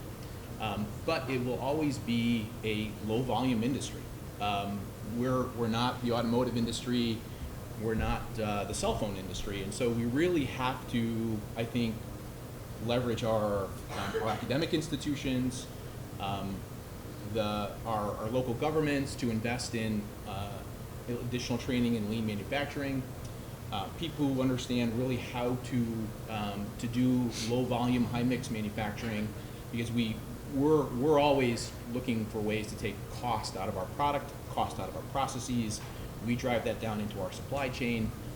So as a community, I think we have an opportunity to be world class, not only in technology, which is really critical, but I think in being able to build low volume, high complexity systems better than anybody else. So I get the dubious position of being the cleanup batter on this question. I was going to try to foot stomp some of the things each of my colleagues have said. So really quickly, Ron made some outstanding comments about cyber, AI, and it was from a technology perspective with what the Navy does now. And at the end, I'm going to take a totally different track to this. So Roger on that. I also want to just foot stomp Rusty's comment about understanding the deep ocean. The ocean is much larger than here on land. There's so much in that vast frontier. It's the other space, as you all know. So that I want to foot stomp that one. And my other two colleagues here hit on some other points: energy and the whole robotics. I couldn't agree more. So I'm going to take a different tack on this question. I'm going to try to think about what we're all trying to get to, right? And this is kind of I'm an out-of-the-box person. That's how I help a lot of our small business partners. That's how our teams help them. We try to help them navigate where's that technology going to fit and where it's going to go. So I'm going to have a completely different response here to the ask. What really are the real dual-use commercial and military Department of Homeland Security technology ideas that this austere group could come up? What are those? What are those dual-use ones? That could be dual-use commercial and also be maybe military or Department of Energy or Department of Homeland Security, because there's a lot of great funding for the work that most of us work on that comes from those agencies. So how do we really do that? That's number one. Number two, if we know what those ideas might be for those growth areas, who are the key stakeholders that are going to be part of that and champion us making that dual use thing and funding and enablement of the businesses in the region? How do we make that happen? And to get them to champion our cause, we need to know what about that does help. What does that help them in their organizations with their job now? What is it about those stakeholders' needs that we, as a group, could help make happen? And then I guess this is just a big thought here. It's not a new thought, but it's a big thought. How do we really form some kind of a forum or some kind of consortium or incubators like our colleague from Portugal showed very, very impressively? I was really impressed with that. How do we form something similar where we don't have all the challenges of non-disclosure agreements, CRADAs, IP? How do we sort of break down the barrier so we can start actually talking together as a community? How do we do that? I think that's what this is what's great about this group. If we can kind of get a few ideas out of this and kind of come up with a forward plan of a couple ideas, I think we could go forward, and then that's how we would get to where we need to address those gaps in the next 10 years. Okay, I'm going to ask one more question, and any panelist is welcome to answer this one, and then I'm going to open it up to the floor. But can you tell us how diversity and inclusion are going to impact the sustainability of our blue economy? I get to go first this time? You or anyone can go. That's okay. It's okay. So It just so happens that at Raytheon, I'm a leadership champion for diversity, and at many levels. I'm a leadership member of the Ray Pride ERG, Employee Resource Group. And okay, why is that important? Why is diversity there important? Well, here's why diversity is important. If you have people from all walks of life, men, women, races, religions, everything, and you really embrace and allow diverse opinions to come into the whole space, and you really embrace it, that's a real strength on a team. And I could tell you many, many dozens of stories how diversities on the teams that I've been able to lead created awesomely good solutions. And it's not just Raytheon, it's Raytheon and the small businesses, and many times it's our Navy or DARPA or maybe Department of Energy counterparts. You really have an open aperture, so I think that's the way you can make diversity make a difference and make it real. It's not just a word, make it real. Great. Yeah, this one's near and dear to my heart. I'd love to take this one next. Okay, great. You know, when we go to hiring fairs, we hired, like I said, we're about 3,400 folks. We've been hiring. We've grown from about 2,700 to about 3,400 over the past 8 years. We hired 371 folks last year. And when we're going to do recruiting, there are challenges. You have to be a United States citizen. You have to be willing to, you have to be able to pass a security clearance. And with drug laws changing, it can be more of a challenge nowadays. And you got to be willing to work for the civil service, right? A lot of bureaucracy, a lot of challenges with that. Some people choose not to do that. So when we're going to get people, I want to make sure I have the widest swath of available talent anywhere in the organization, right? So I want to make sure anybody that comes into our organization feels comfortable. They can see themselves in the organization and feel comfortable with that. And there's a personal story I have shared with my leadership and several other people that I'll share with you folks. I had a branch head that worked for me, a first-line supervisor that worked for me who was African-American. Really, really good guy. And sadly, he got sick and passed away, and I had the opportunity to go to his funeral. So I drove to the funeral. It was actually in another state, so it took me a while to get there. And for whatever reason, I kind of goofed up the arrival time, arrived up early. So I went inside of the church, and I was the only white guy probably for the first 45 minutes. And I'll share with you, that doesn't happen to me very often. Right? I mean, everywhere I go, I see white guys, I see white people. It's, custom for me. So I sat there, and for the first 45 minutes, and people started to come in and trickle in and sit down. And I just felt a little bit different because I was the only one. And I remember what that felt like. And I've talked to other counterparts that work with me, whether it's females, African Americans, Asians, like, what's it like to be the only one? And believe me, I was in a very safe environment. I was not uncomfortable by any means. But I remember feeling like, wow, I'm the only one. And later on, as other white people started to come in, I noticed they kind of just sat next to me into my area, right? And there was no assigned seating at a funeral, right? People just coming in doing that. So I recognized just kind of subconsciously, and maybe it was just an accident, that, people kind of gravitate to people that they're kind of like. I understand, diversity and inclusion, that's what we do, but we kind of like share with people, I like cars, right? Somebody here starts talking about cars, I'm going to be chatting it up with you for the next 2 hours. I'm not a sports guy. People talk about football and the Patriots. I'm like, yeah, okay, great game, I guess. I didn't see it, So there are like things that people like. So in my organization, I want everybody to be able to see themselves in that organization.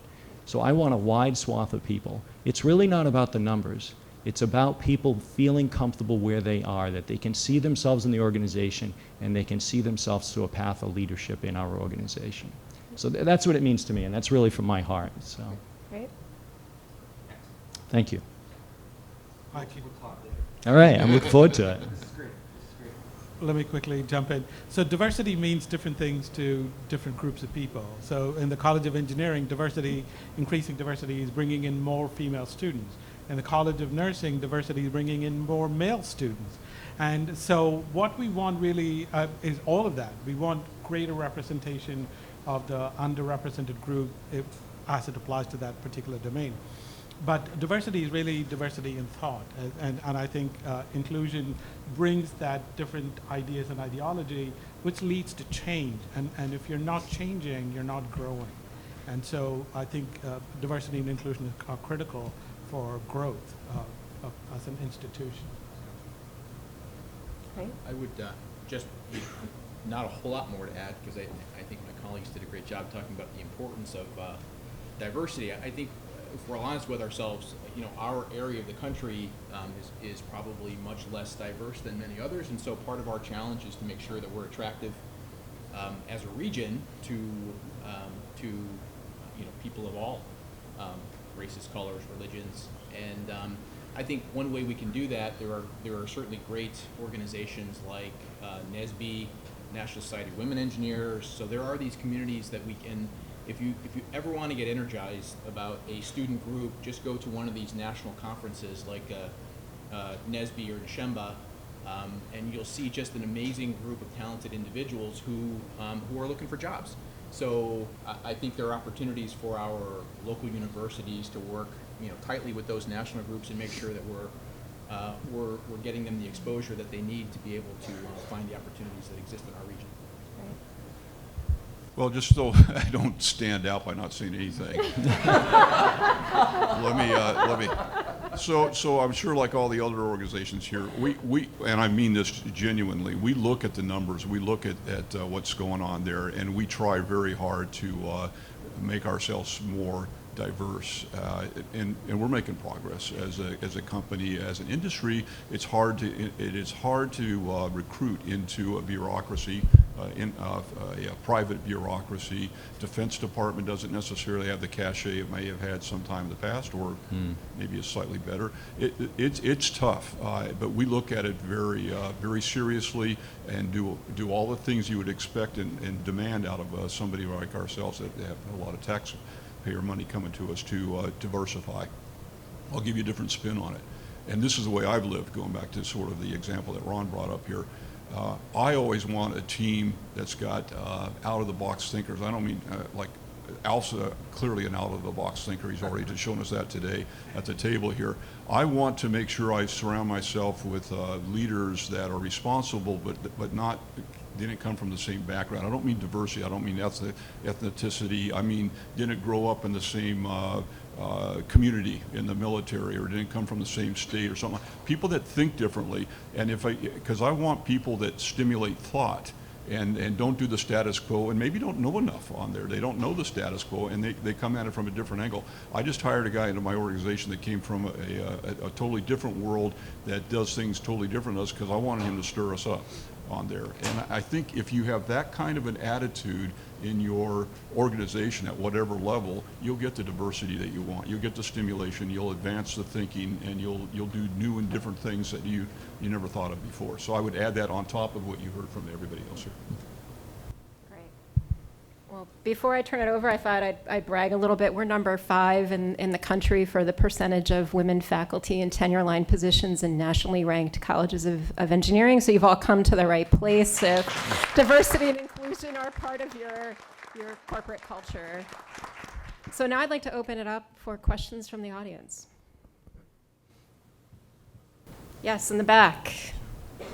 So the title of the presentation deals with our nation's national security. I'm just curious to see if the panelists could offer you an example of something they'd like to do in terms of collaboration to support national security. It's something the organization is currently doing, something you'd like to do. Earlier today we heard from a couple of members of our congressional delegation. Just along southeastern New England, Congressman Keating, Congressman Jim Landry of Rhode Island, Congressman Joe Courtney of Connecticut, are all on the Armed Services Committee. They clearly collaborate for our benefits. So just curious what the panelists can offer us to collaborate. Yeah, I can start that one out. Something I can tell you about as far as collaboration goes. You know, we're a secure facility. There's a big fence that surrounds it. There's guards. There's, you know, basically you're not coming in to visit us unless we've made arrangements well in advance. So one of the things we recognized is there are a lot of great things happening in the undersea domain, not necessarily just on the military side, right? We see a proliferation of unmanned vehicles coming out throughout the area. This area in particular is very, very strong in that for a variety of industries. So we started an event called the Advanced Navy Technology Exercise. We started it about 5 years ago. It started out very small. It just was a couple of government labs in the beginning, but it has now grown significantly larger, where we invite industry, academia, and other partners to come in and demonstrate technologies. It's really like a trade show. But we don't charge for the vendors to come to this event, so it's low cost for them. We do if they want to do a sea test demonstration, we can help them coordinate that. We perform that right off in the Narragansett Bay. But this past year, we had over 60 companies participate, all from a variety of backgrounds, some of them the traditional defense contractors, others, you know, purely commercial companies just looking to come show us some of our new technology. So for this upcoming year, we're holding another one. It takes place in August. And to Rusty's point, he touched on a really good topic. He talked about understanding the ocean better. And that is our theme for this fiscal year. There's an initiative that was started out by the previous Chief of Naval Operations called Task Force Oceans, gaining a fundamental understanding of all aspects of the ocean, so as our platforms operate in these environments, they truly know what's happening as far as from an acoustic perspective, from an environmental perspective. So that event's going to be taking place this year. It's a great opportunity for companies that want to come in, show off their stuff, engage with other vendors, and kind of attract some attention from the Department of Defense. Great. And then I want to say that's a great example. Antex is a great example where you brought a wide range of folks in there, including many that are commercial. And it happened that there's a small commercial business that we've been trying to help find their way that participated in Antex, and our Raytheon team actually right here had a UUV that was part of that demonstration. It was great, and we met a bunch of new people there. So actually, I have a whole bunch of new things we're going to try to follow up. That Outstanding. was good. Thank you. Yeah, it's really good. And I guess to answer your question, that's the one area that strikes me as so common and kind of fits. If we're talking about offshore wind as an example, and many other kind of offshore energy. The military's made investments in microgrids and energy security so that those military bases can be resilient and have more renewable energy and less resilient against grid attacks. There's a direct commercial analogy with that, potentially, and the large amount of renewable offshore wind energy it's going to. So that there might be some commonality there in the energy security microgrid domain.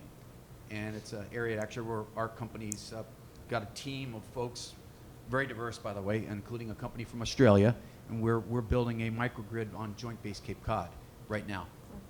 So it's just a thought. So energy security might be one where you've got military, Department of Energy sort of stakeholders, and there's maybe a fit into the blue economy core. That's just an example. It's an idea. That's not a corporate initiative. That's just my personal idea there. That's all that is. You might be surprised that there's more collaboration that goes on than you might suspect between us here. Some of us compete, some of us collaborate. Alf and I were just talking at the front end of this event of how we could get together on a particular topic, TBD, and independently, but with the same common goal, bring together a appropriate group of SBIR initiatives to go forward. And that way, it's not me talking, my guys talking to one group of folks and send them off in this direction, and we can tie that together, probably solving a problem that Ron's thrown at us somewhere else in the past. The other thing, if you're kind of touching on dual use aspect of this, I would say, because the report was pretty interesting, where it said from a defense standpoint or marine robotics, let's sustain and protect that, but I don't see what the growth is. It's probably true at the macro level and the kind of growth that you're talking about for the blue corridor here. But I would say that a dual use thing, in addition to what Alf brought up, it would be the undersea communications again. If I was doing oil exploration, if I was doing deep sea scientific work and all, I want to get that information back quick, and I want to process it. I want to play with it while I've got these assets down at 300 meters, 3,000 meters, doing their thing, or out in the sea collecting data of environmental nature, et cetera, around there. If we can do that more, that sensor edge processing, and send back the right kind of information, I think that's got applications in the fisheries, offshore fisheries. I think it's got it for infrastructure aspect, and it obviously has it for military applications there. And if I may, I think the greatest threat to national security is not technology, it's that skilled workforce that's going to continue the trajectory that we are already on. And I think that's where academia plays an important role in developing that workforce, the highly technical, skilled workforce. And we partner with all the industry folks Naval Undersea Warfare Center has a strong representation in our advisory board, and so a lot of the program and curriculum that we develop are very well informed by the industry, so that they can continue to benefit from what we produce. I would just add, to support what Rusty was saying. Yeah, you'd be surprised how much collaboration there is just across the organizations that are sitting at this table. For example, Hydroid has a cooperative research and development agreement, a CRADA with NUIC currently that we're cooperating on some R&D development areas. And if you look at, I think if you look at the systems now, especially the large systems that the U.S. Navy is putting out for development and bid, whether it be the large unmanned systems vehicle, extra large autonomous vehicles. Those systems are so large, we have to partner. It's rare that there is a particular program where we have all of the skills and all of the capabilities and all of the technology within our own four walls that will allow us to be successful. So typically on these, Hydroid will partner with and have partnered with all the folks at this table to try and be successful in some of those areas. Right. So I think time for one more question. Yeah, one more question. Yes, in the back.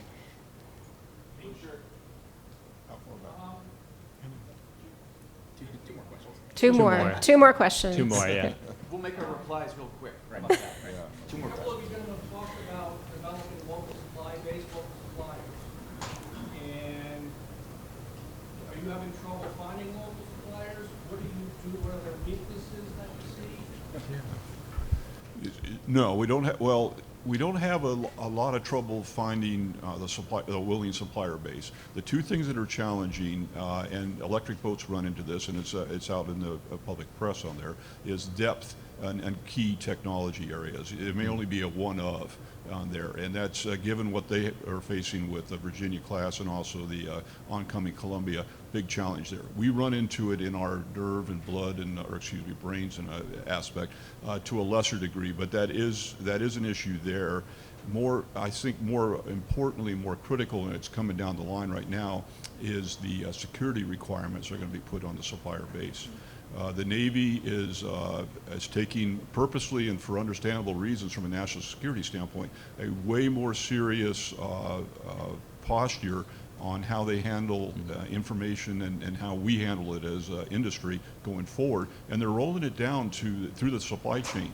And it's going to be it's not only the cost associated with it, it's just the culture of how you operate that way and what it takes, the kind of thinking that goes on with that. For those of us that have been around the Defense Department, defense contracting for a long time, it's almost second nature. For somebody who's come in here running a machine shop or doing other, circuit card assemblies or doing some algorithm development for us, that's going to be a cost and also a cultural part they have to take on. I'm not sure we're ready for the impact on that. Just a real fast comment. Remember the diversity question?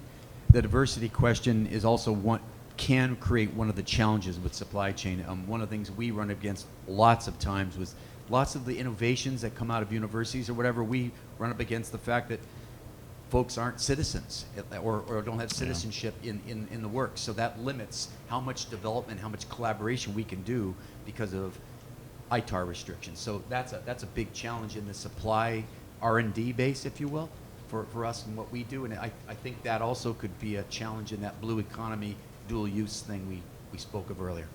So the citizenship challenge is a real challenge. And I would just add, whether you're a local supplier or not, what Hydroid's looking for in its supply chain is deliver on time, be cost competitive, and have perfect quality. So regardless of whether you're a small local supplier or a large international supplier, we're more than happy to source from you if you can meet those requirements. The university, sorry. I was going to say the university has no trouble with our suppliers. Local supplier base, for example, I supply GD and Raytheon Tier 2. I've got ISO AS9100, but what about ITAR certification versus being compliant? What will you guys require from a local supplier? Well, the ITAR typically rolls up to our level to deal with. So as far as rolling it down into a tier 2, tier 3 level, and they're not typically a problem that a supplier base has to worry about there. Agreed. Yep. What was the other question? In the back. Yeah, one in the back. There was a young lady back Yes. there.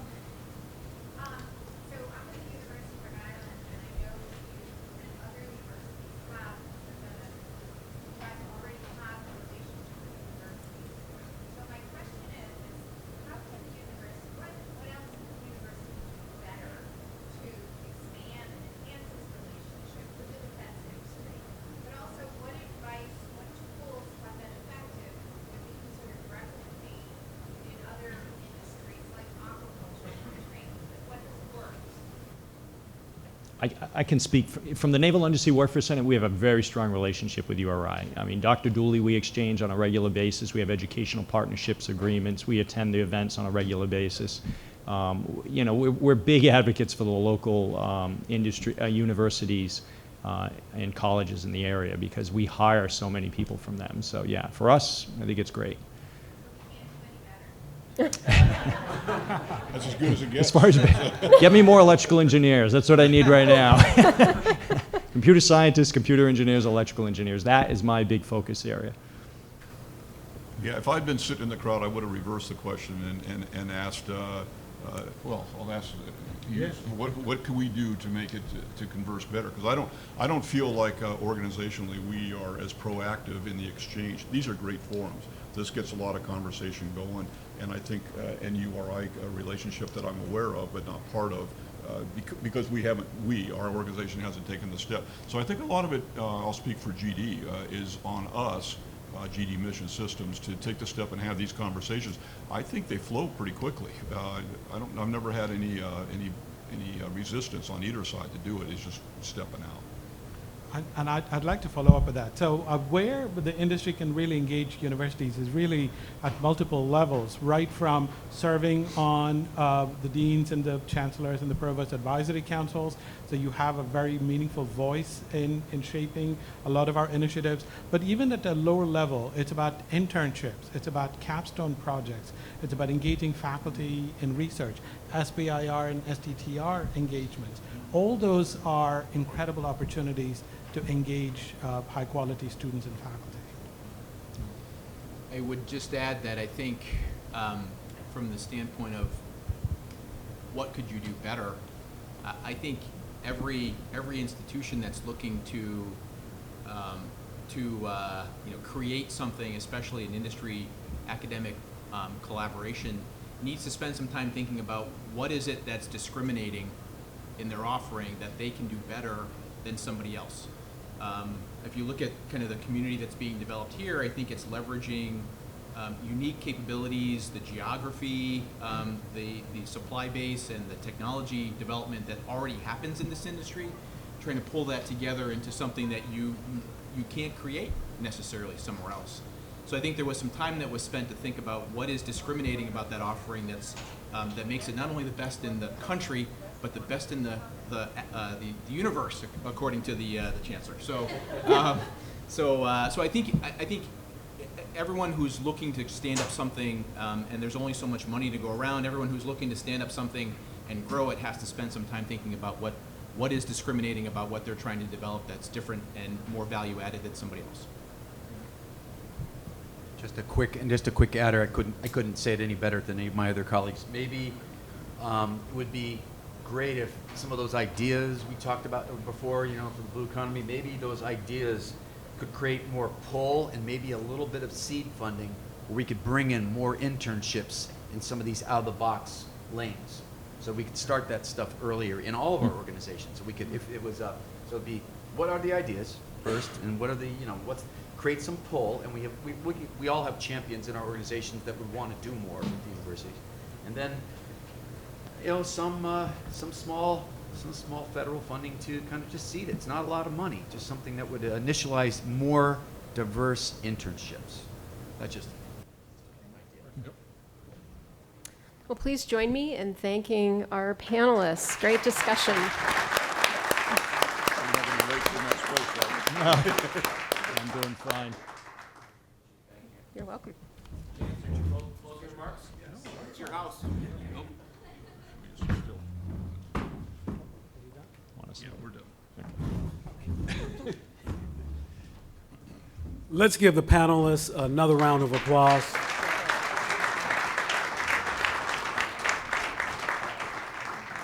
I want to thank everyone for coming out today. This is all about possibility thinking, and I think we have a good baseline to begin to allow our imaginations to boldly take us where we've never gone before.